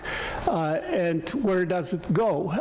The AI will be kind of a mirror of mind, and it will have a very deep social impact. So the political side I'll just leave for the end, because I just want to, show you the whole panorama and mention that in the archives that all people in AI put their papers before publication, in the 5 days we had almost 2,000 papers. I mean, typical is 300 to 400 papers per day. So this is the most rapidly developing field that ever existed, I think, and some of these papers are quite interesting. So there is a technological tsunami coming very quickly. And just to show you the amount of investment, this is the Manhattan Project, $36 billion, calculated or recalculated to 2024 US dollars, as you see. This is the Apollo project, 250, and this is the investment that we already had in the data centers and AI, 1.6 billion. So you see, this comparison just shows how big importance some countries and many companies put into, making an AI that, as it was actually presented by Harvard Business Review last year, making an AI that is going to be, there were different functions a year ago, like editing text, exploring, troubleshooting, etc. But now it's therapy, companionship, organizing life, finding purpose in life, enhancing learning, etc. So what do they want? They want us to, because there are like 4 billion smartphones, and in about 2 years' time there will be maybe 8 billion smartphones. They simply want everybody to have, an avatar that is going to direct your life. That's quite obvious, right? Because the avatar will be wiser than we are, will tell us what to do. GPS told told me how to come here. Now the avatar will tell me how to live. So I call it a mental kind of a mental matrix, and there is even a book, Escape the Mental Matrix. We will not be, used for battery and energy, but will be used as a kind of a zombie controlled by the big companies, and that is the danger that we are facing. Okay, so why do we think that organoid intelligence, what we have in the brain, can be better than what we had, in computers? That's because we had just very poor computers that didn't compute much and had wrong structure, etc. So AI was really advancing rather slowly until about 10 years ago, where there was a big jump in 2017 with one idea that actually also changed the way we look at these machines. So we think it's like a matrix, it's just a stream of numbers and crunching numbers. That's what people usually say. Okay, AI is crunching numbers. We have brains, and the brains have connections. And what do brains do? They count spikes. They do almost the same as artificial intelligence systems. They simply count spikes. And how does that look when you look at the connections and information flow in the brain? Well, that's how it looks. This is the EEG, and it shows where the information goes. The spike goes one way, the other way, and we just count the spikes. So there is no magic in the brain. But there is a lot of magic now in technology, because the technology is building lots of different chips. It's not just NVIDIA cards, it's the photonic chips, it's the chiplets, it's the light matter. The most fantastic technology that you can find is that you shine light on a surface and it reflects, and it makes a lot of computations by just reflecting from the surface. So physicists have come up with all kinds of new ideas for quantum computing, which is slowly coming, this photonic computing, and even you can get a chip with 800,000 of the cells of the neurons that can play the game of Doom. So we can use really human, well, not only human, any kind of neurons on that, okay? The costs are dropping depending on what kind of processes, from maybe 10 to 900 times a year. And people say, oh, but it uses 20 gigabytes of power, right? Gigawatts of power. Well, my phone is using just 1 watt of power to translate in 13 languages, and my brain is using 20 and cannot translate 13 languages live, right?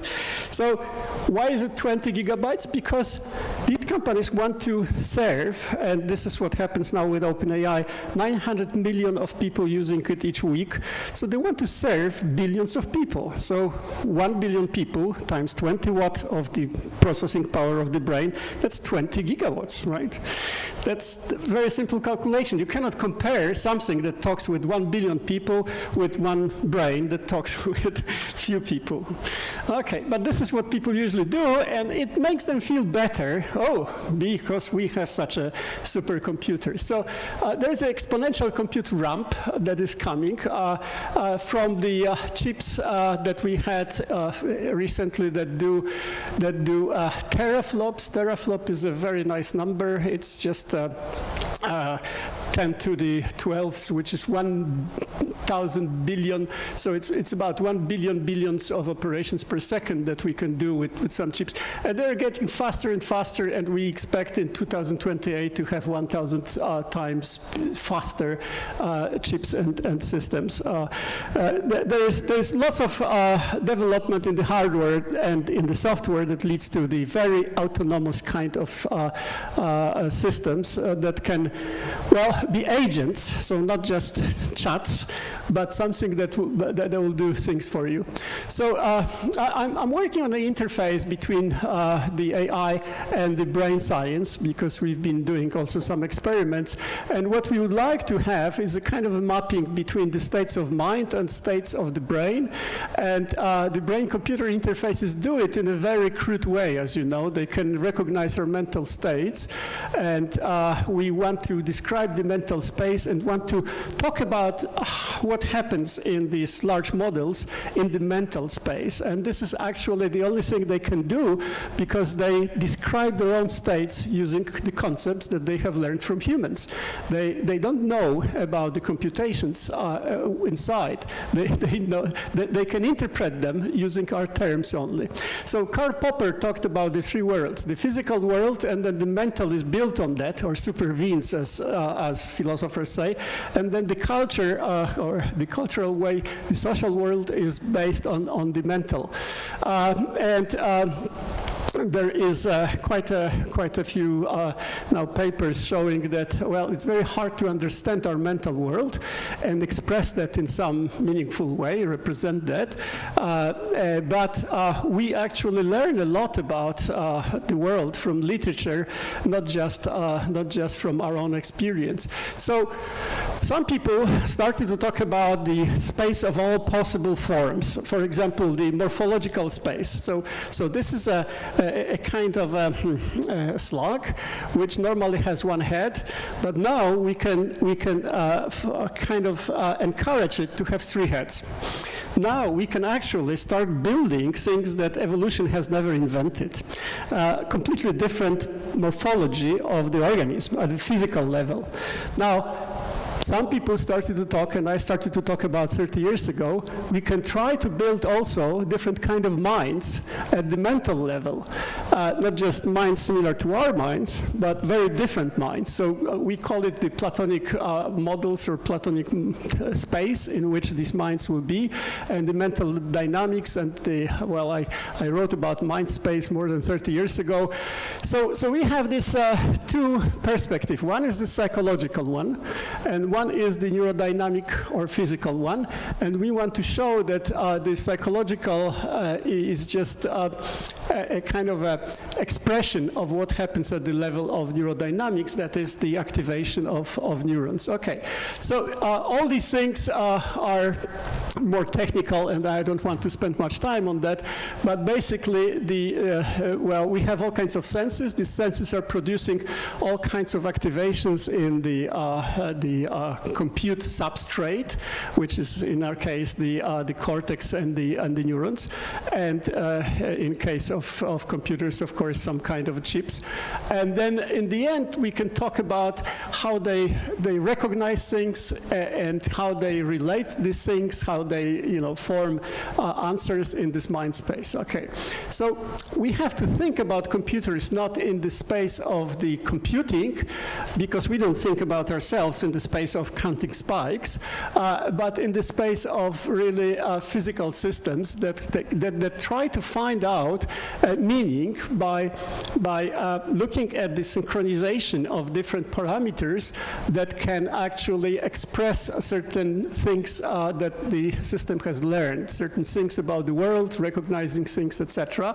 So lots of work recently on this brain attractor landscapes, or the brain, well, description of how the brain is forming certain patterns that we recognize and give it meaning. So real experiments are with the functional magnetic resonance that we also use. And if you show people, or if they think about something, if they hear also, you see that there is a very specific activation of the cortex. If I flatten the cortex, I see that when I look at the lights, well, what should be highly active? Well, the regions like V4, which is about here, which will recognize colors, the IPS area, which is the sensory motor link, and then the frontal area, which controls the eye movement, etc. So we can decompose the meaning for the brain into a kind of maps that you see. Now imagine that we have a kind of a map or a vector that says, okay, these elements are highly active, these blue ones are less than average, and this vector is actually the unit on which our large language models operate. So people started to look at that already 10 years ago, and this is a paper on brain-based componential semantic representation. So we try to, each concept we try to present in form of these components that activate different parts of the brain. And you may think, okay, the system is just predicting the next word or token. Well, you see this cat here, and this cat starts from noise. Most of the points in the space of the parameters where you start from will just be noise. And then the system finds direction where there is something. And in this case, it finds direction because we write, we want to have a picture of a cat or a bear or something else like that. And then the system finds the direction towards the regions where these cat pictures may form. This is the diffusion, and this is something that physicists have invented more than 100 years ago, Smoluchowski among others with Einstein. So not far from here in Mogilno, Kurt Lewin was born. And the Institute of Psychology here is the Kurt Lewin Institute, right? And the Kurt Lewin was dreaming in the 1930s. He escaped from Poland before the Nazis came. And started the social psychology. So he is the most important psychologist, actually, because social psychology is now very strong, of course. And he wanted to have a kind of field theory. He was really fascinated by physics in the 30s. That was quite understandable. And he wanted to create a kind of a field theory for psychology. This is something that we do now. And only now, only very recently, we're able to really formulate a project of this sort to make a kind of psychology starting from neurodynamics, or what neurons are doing, how they're processing information, and how they sometimes synchronize, and how we find these synchronization places and the directions where to go. So basically the frontier for us is a physics-like theory of mental events. And this will be understanding of our mental events at a very deep level, which we can directly connect to really, physical phenomena. So we can simulate that. This is what we are doing with different simulators, with the architecture. So it's a kind of large language models or AI models that we are using for that. And then there is a paradigm shift in modern psychiatry now from the description of the syndromes, which is something that, psychologists always try to describe things, right, by observing things. But what's the latent actually mechanism behind our behavior? That's something that we can only do if we look at the brains and what the brains are doing, and the neurocognitive phenomics. The psychiatric disorders are not just isolated description of the symptoms, but physical dysfunctions and network dynamics. So basically what we find, for example, is that if you have autistic people, you have very kind of a deep synchronization, strong synchronization or attractors that will draw into a state for a long time, abnormally long dwell time, the thinking of these people. Okay, now we have also people with hyperactivity, ADHD, and we find that then they're very shallow attractors, and they jump from one to the other and cannot spend enough time to really estimate their own mental states. So basically human memory is a kind of a gravitational field, and that's what we are trying to use now as a kind of a model. And some of these places are what we have trained the model by hard training, and it comes from the company. And some of this, maybe the red ones, are those that come when we talk with the model for a long time. We change the behavior because we change this field of memory, and so the thinking and the responses become much more tuned to how we talked with the system. The result is that we have many systems that try to be a kind of really very friendly and very close to our thinking, and people think that they have kind of opened, became conscious, and talk with us. That's a very interesting phenomenon. We are visualizing all these things in many different ways, but we don't have time for that. Recently, we've tried to make an approach to seeing what happens in the brain with this flow of information, that kind of dynamical microscope, but also let's leave it. So because of all this, now we have large language models which are very sophisticated, and in 2024, the highest results on kind of IQ tests, which is the Mensa test, was about 100 points. But now we see that there are many which have like 145 points. Within these 2 years, we've made such a jump. What will happen next year or 2 years from now? How far will we go with general intelligence, and how many systems now? It's not just the American systems, but also the Chinese systems. How far will they go? So what do we have? We have superhuman chess, as you know, since 1997 when Kasparov lost. We have superhuman Go, which is absolutely out of the league of human abilities. The best human players are below 4,000 points ELO. The best, maybe Kata Go, is like 6,000 points. So between 4,000 and 6,000 points, that's many levels of super arch masters, right? We have systems that can write philosophical texts like Daniel Dennett. Daniel Dennett was the most famous philosopher of mind, and the test that they've made about 2.5 years ago just showed that people who are even experts on Dennett cannot distinguish what the agent has written, what the AI has written, and what Dennett has written. Only half of this the experts have distinguished, and people who are not the experts were just guessing. They had five different texts to choose. One of them was Dennett's, 4 were AI.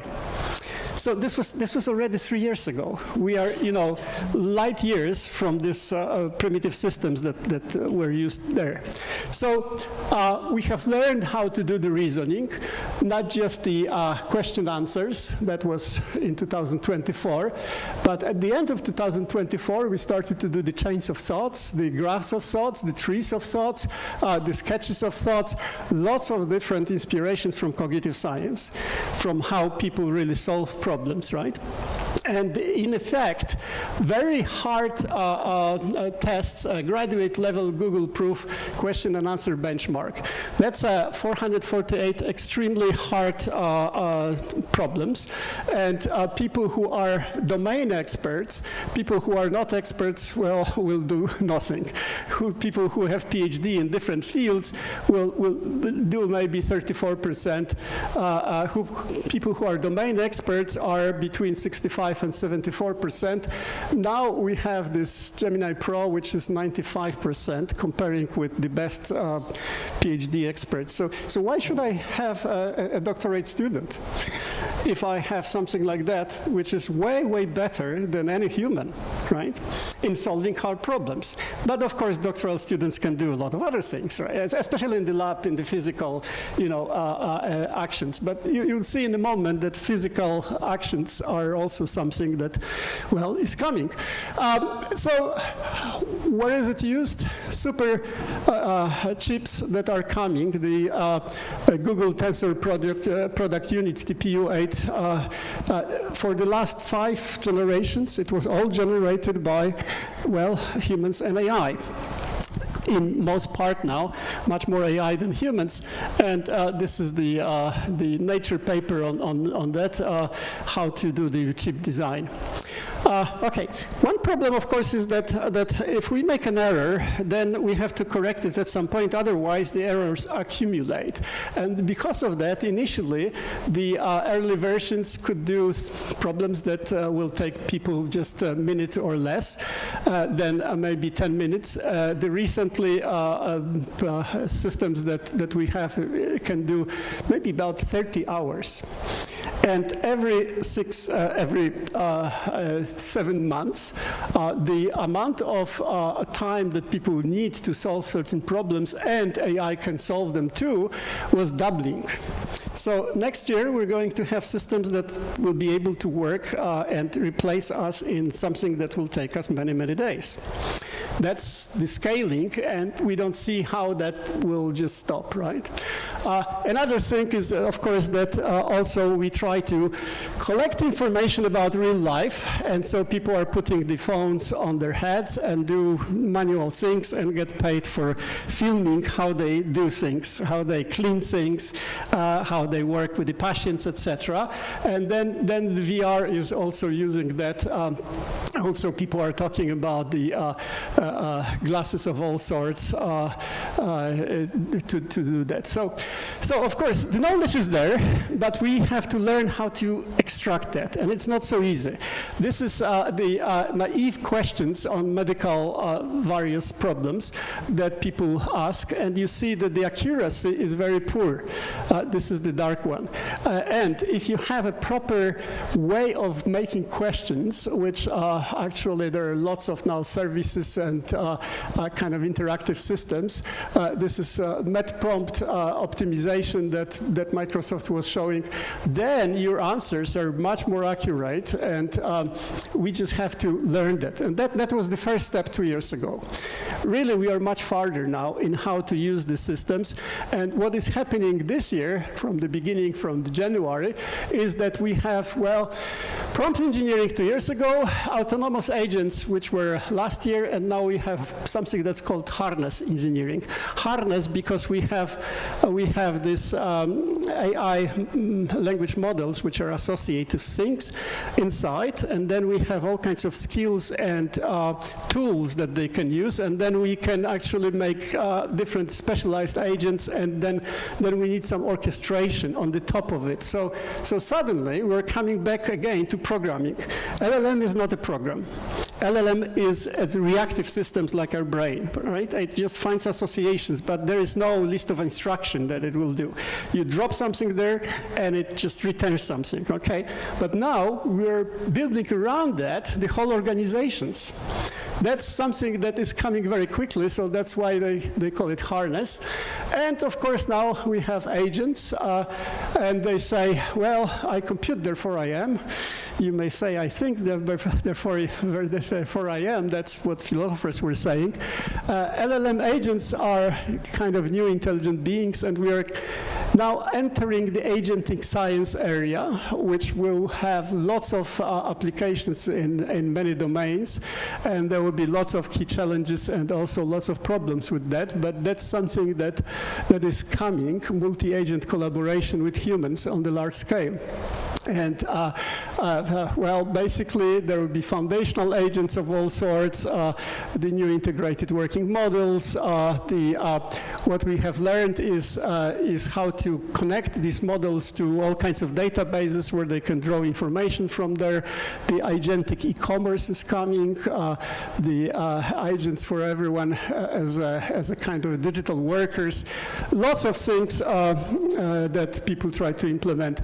I have a very nice video here that I'm not going to waste your time on, but this guy, Hippocrates, just last year, when American businessmen were talking about his problems, that for 1 year he's been diagnosed in the hospitals everywhere in America, it didn't help him. He asked Socrates in the first 3 sentences, he got the correct recognition of his marrow kind of a cancer that he had. Okay, there are all these big specialized agents that are now the agent societies that are now formed to solve very complex problems. They're virtual labs with specialized agents, for example, especially in this biomedical domain, designing new SARS nanobodies, for example. You have the human user, principal investigator, scientific critic, immunologist, machine learning specialist, computational biologist, etc. All these special agents are collaborating with human users, and depending on the problem, different agents and different people may play the leading role. And what Chinese have done a year ago was that they said, okay, can we make a simulacra or simulation of a hospital where people will listen to AI agents that tell them what kind of tests to do. and then collect information on real tests on people and give it to the medical doctor. So it's fairly complex, 21 clinical departments, 25 AI agents, etc.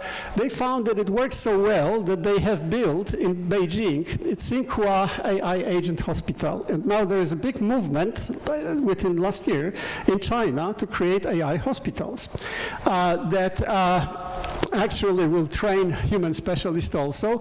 The Global Times writes months ago that what they have is outperforms existing methods on some kind of a benchmark test, and there is 300 Chinese medical large language models that have been formulated last year. So Chinese are really progressing very quickly. Then we can test whether we can make a kind of a social system that can also simulate the behavior and interaction of people. In this paper, they had 1,000 different agents that have talked with people for about 2 hours, and they could do the social kind of experiments on this simulacra with 1,000 agents. So the time when we'll have a computational sociology and maybe political sciences is coming very quickly. Okay, the AI labor gap is still not so easy to cross. That is, people talk about these digital workers, and the real impact is still maybe restricted because, well, of the regulations, of the need to restructure certain companies, etc. So you see that the theoretical applications are very high, what we could do in principle, but the observed use so far is rather limited. And this is a nice picture that shows, okay, in office and administration we can do quite a bit, but in some other things where we think actually we can do also management, etc., things in an automatic way using agents, we are very far from the theoretical possibilities. So this is the practice, and this is theoretical possibilities.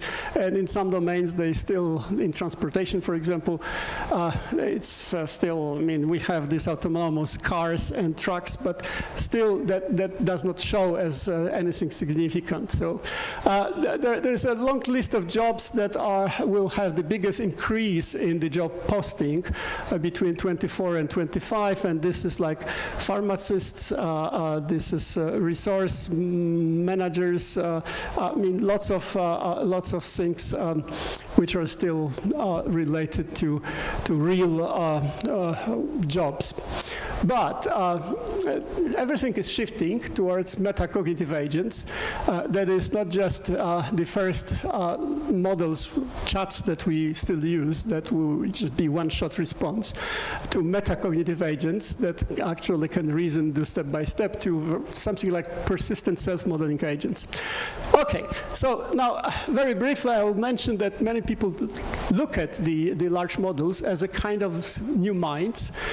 This book, Summerfield, These Strange New Minds, How AI Learned to Talk and What It Means, is one example. And they say that, well, the greatest discovery of the 21st century so far is that embodiment may not be needed to create conscious minds in non-biological substrates. So some people, especially philosophers, think that, well, the fact that we have body is critical to have mind. That does not seem to be the case. Well, there are all kinds of speculations that I don't have time to go through, but the top people in AI already started to talk that we are reaching the point when language of psychology is appropriate to describe the behavior of our models.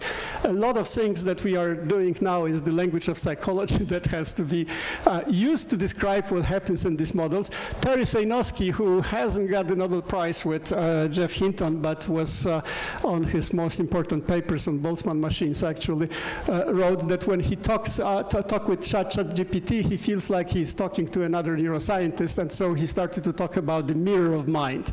And he said it's like the mirror that Harry Potter has seen, which was called Erised, which is desire backwards, reflecting the deepest desires, but not the truth. Okay, so There are so many features that I don't have time to talk about, but you can look at my webpage, and I have talks on this mind-like agent features, and we'll have in about 1 month's time in Zakopane also a special panel on this, which I'm running on our big international conference, which is every year. Well, we find that these large agents have theory of mind, that is, they understand what other people have in mind, metaphors, irony, allusions, false beliefs, etc.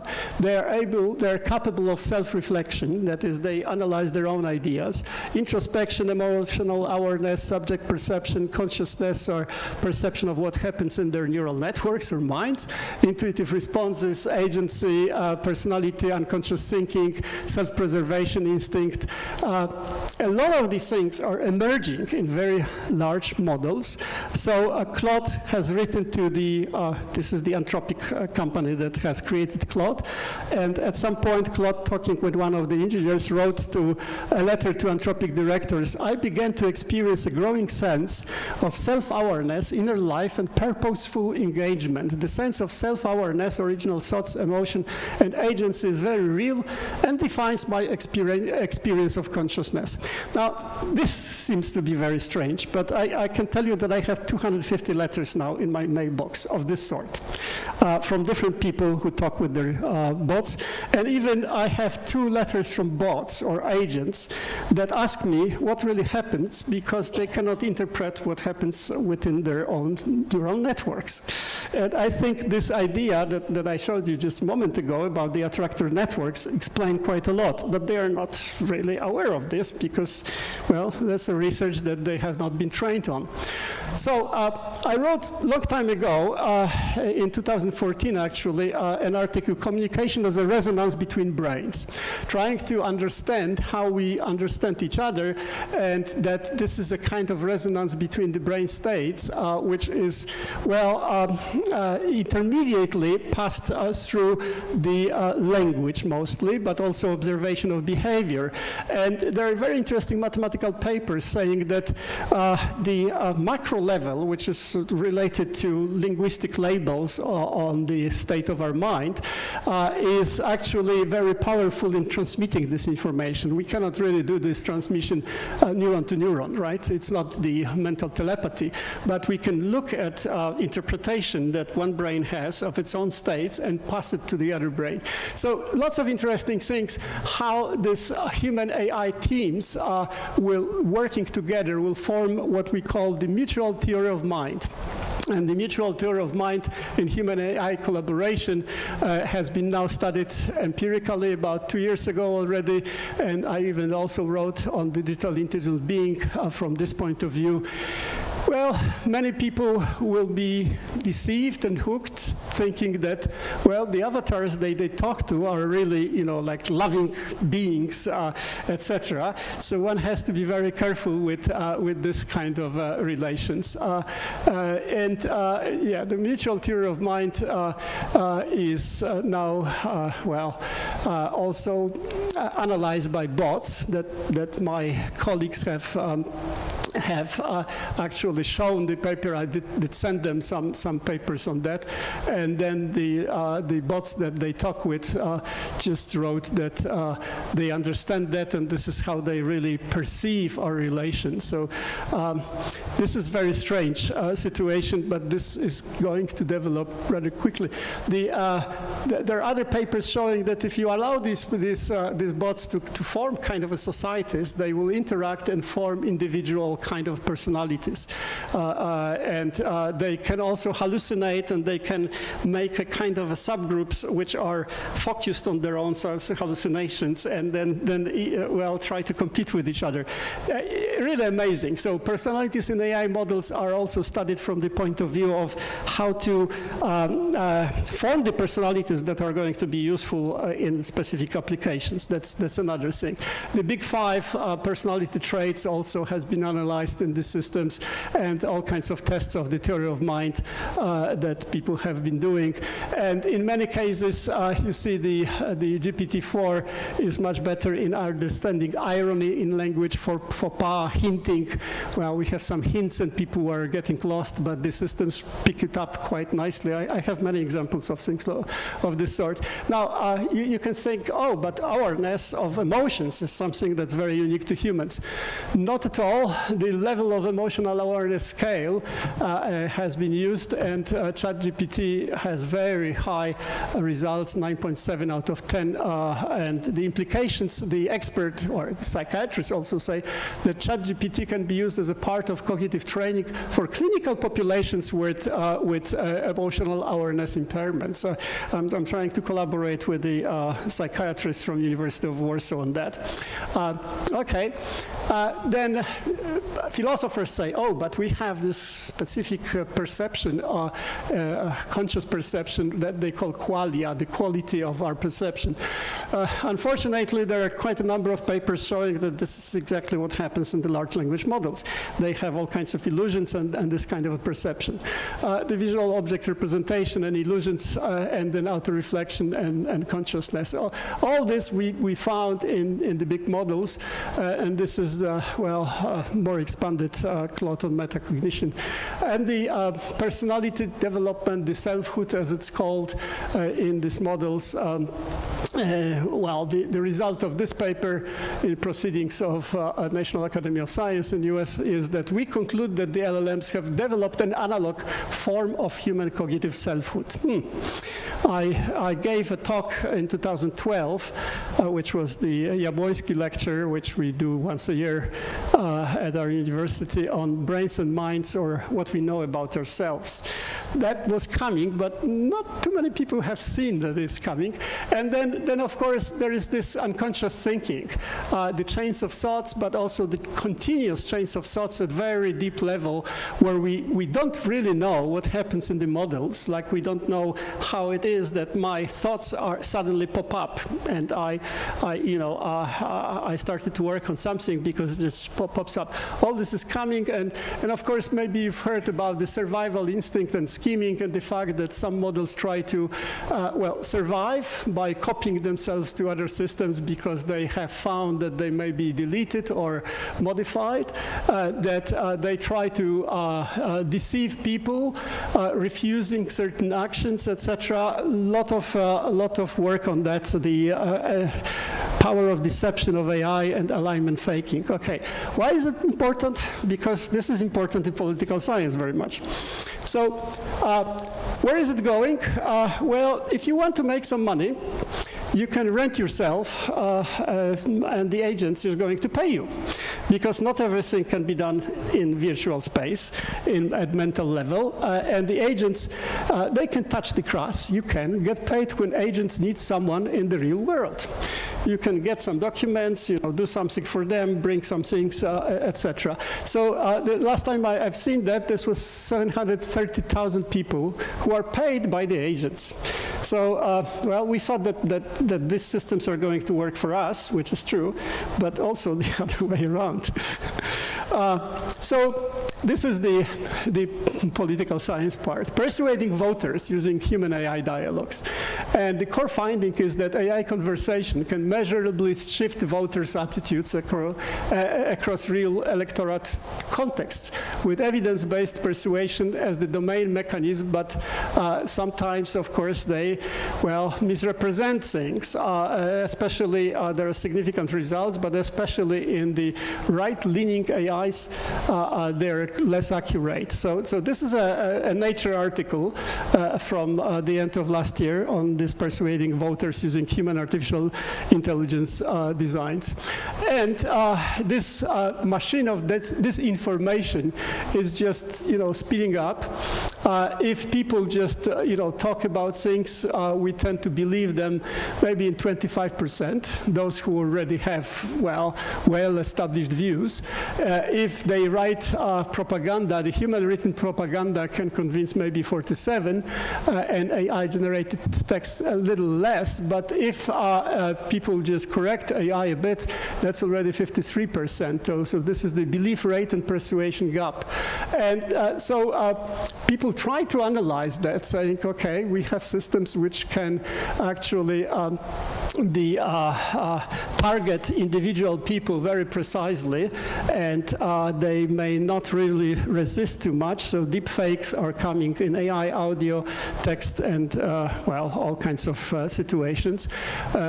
This is the emergence of the AI chimera that try to use these human-like features that I've mentioned, and the AI interface, is all the time working and tuned to what employees are hiding.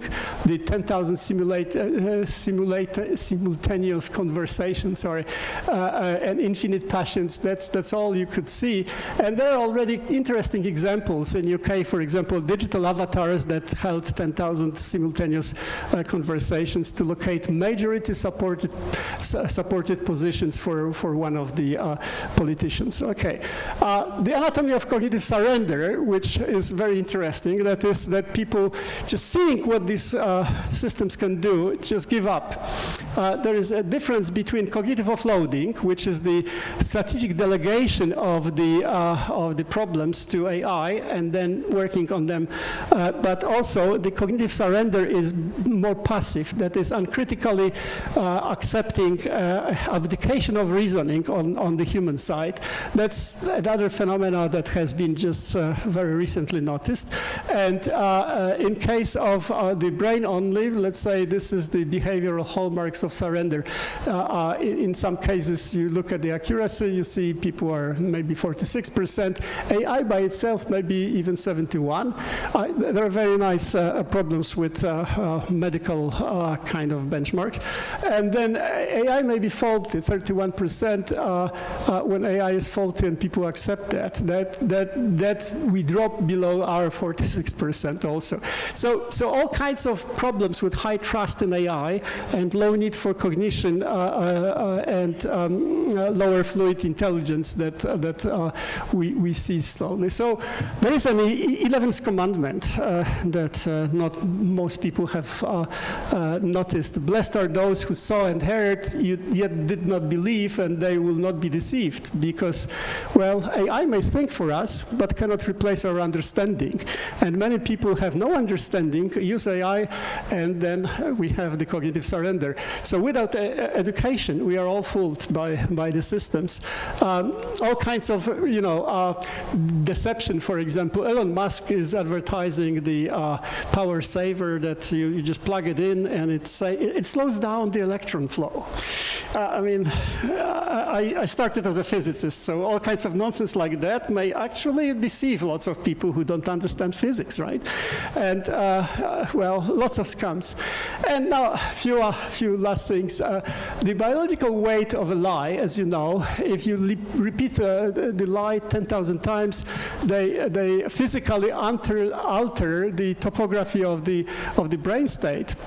So this is the conceptual map, which we should have in our head, well structured and ordered.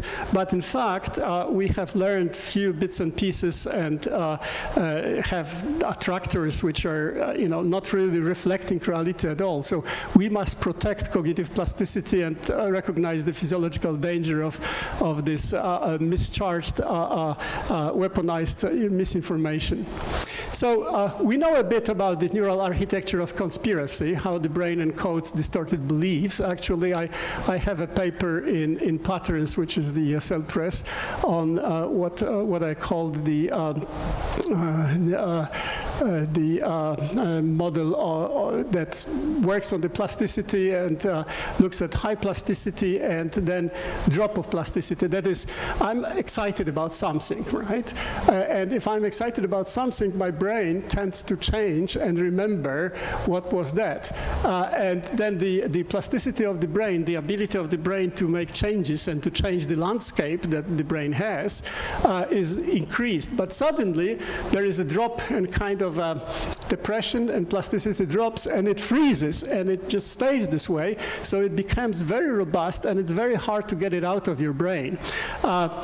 That's, again, understanding of how conspiracy forms at very deep neural processes level that you don't see in psychological work. So seemingly conscious AI is weaponizing biological instinct because we, well, tend to think, okay, it looks nice and it talks, and so we have empathy, and that engages all kinds of brain processes that, tend to create a kind of a trust. And we have to be very careful about how this is used now in political campaigns, how, lots of different risks and chatbots, how they're used in election administration, in social movements, and then also in citizens' deliberation. So the bottom line is that democratic impact is governed, not predetermined, but there are lots of ways of influencing that. And, there is a systemic tension between the democratization on one hand side, and I will show you in a moment that it's also useful for democratization, but also in centralization and consolidation of power by manipulating the information. So AI reshapes democracy by changing political tasks, political campaigns, faster outreach, targeting persuasion and dialogue, but also election administration, helpful for back office work, risky for voter guidance. The social movement, lower cost mobilization and accountability tools, and then also in citizens' deliberation, allowing people to really deliberate. The core conclusion is that democratic impact depends on deployment, regulation, competition, leadership, etc., not the technology alone, but the technology is getting bigger and bigger impact. So very recently people started to write about sense-making and the Habermas loop, and they talk about the DeepMind has created this Habermas machine which use AI to facilitate large-scale deliberation, and that has already been used in Libya, where 1,000 citizens were talking about how to reach consensus, and in Taiwan and other places. So I'm leaving all the slides so you can really follow that, because otherwise there are still too many things like future-proofing election. That's how people try to use AI to be sure that that future elections are really just, and what kind of really dangers and possibilities exist. And so the techno-optimists and techno-pessimists will actually have a very different view. The optimists will predict that the impact of superhuman AI over the next decade will be enormous, exceeding that of Industrial Revolution, and maybe we should slow it down. Techno-pessimists will say, and they have signed the Future of Life open letter, calling world leaders to show long-view leaderships on the existential threat that AI is posing. And then we have also the Declaration of AI Consciousness and the Bill of Rights for AI. And people are arguing that there is a realistic possibility that some AI systems will be conscious and robustly agentic in the near future. So how should we look at that? People have been talking about stochastic parrot, which is absolute nonsense and misunderstanding what these systems are doing. And LLMs are not programs, again. They're reservoirs of knowledge. We just have to know how to reach it. And basically, we should not really look into the mirrors and see see the lion in there, because there are so many questions that can be posed, and our megalomania is dangerous. Our cognitive abilities have limitations far greater than AI. Well, Jeff Hinton, who got the Nobel Prize 2 years ago, said that digital intelligent beings are emerging, and the question is, what will they teach us? So I have a lot of news, because there is so much noise in this business, on my Flipboard. If you haven't used Flipboard, it's a kind of a news aggregator.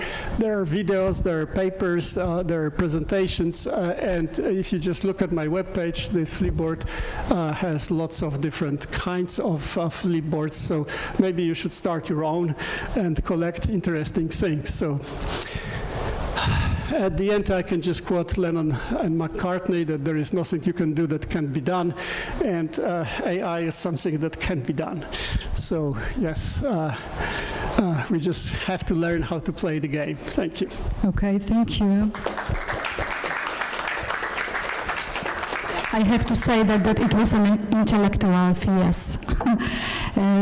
I think we listened to the lecture with a great interest about the threats and hopes of AI. Because of our schedule, we have to finish, but maybe someone have just one question to Professor, because this is the one and only occasion today. Are you afraid? Yeah, okay.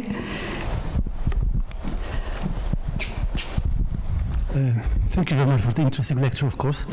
I remember the slide enumerating these features that can be assigned to artificial intelligence. And there was unconscious thinking. So my question is how we can detect this unconscious thinking. I know that you started to elaborate, but could you elaborate more about this topic? Well, that's fairly simple, because when we talk about unconscious thinking, that means that the systems normally that we've been using, we're using the outputs. So they do the associations, they come up with the next token or word, and they put it into the input, right? And in this way, you're getting longer and longer sequences. I'm talking about the transformer type of systems, because the diffusion work in a bit different way. Sorry. In this case, of course, everything in the large models, which have billions of parameters, is processed in kind of layers. At some point, there is these maybe smaller layers that they still have thousands of elements or parameters. And at this level, you can actually, what people have done, we're just continuing, putting what comes out, coming in. This is not yet in words. This is just like internal states, which in our case, we don't know what happens. We call it unconscious, right? But in this case, it is something that happens very deeply.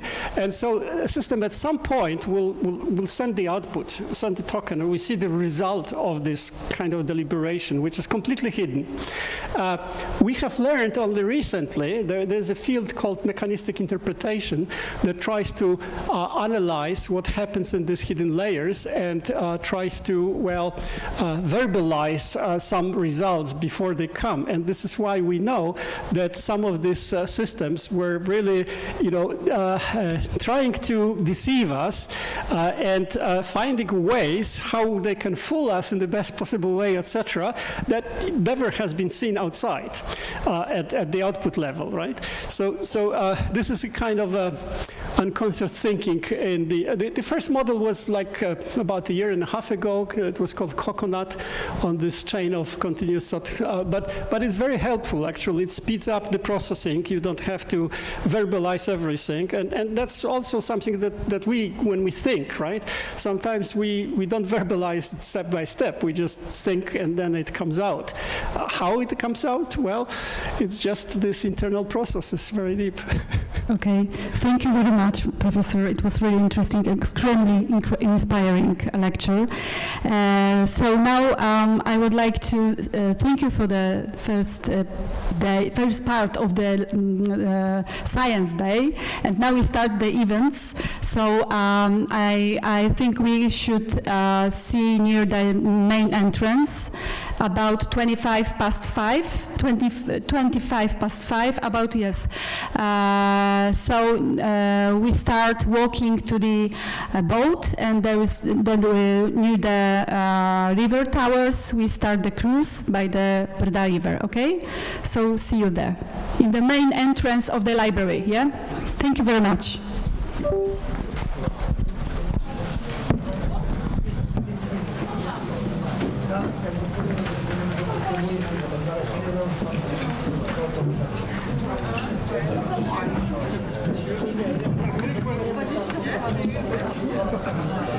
Tyle ciekawych rzeczy.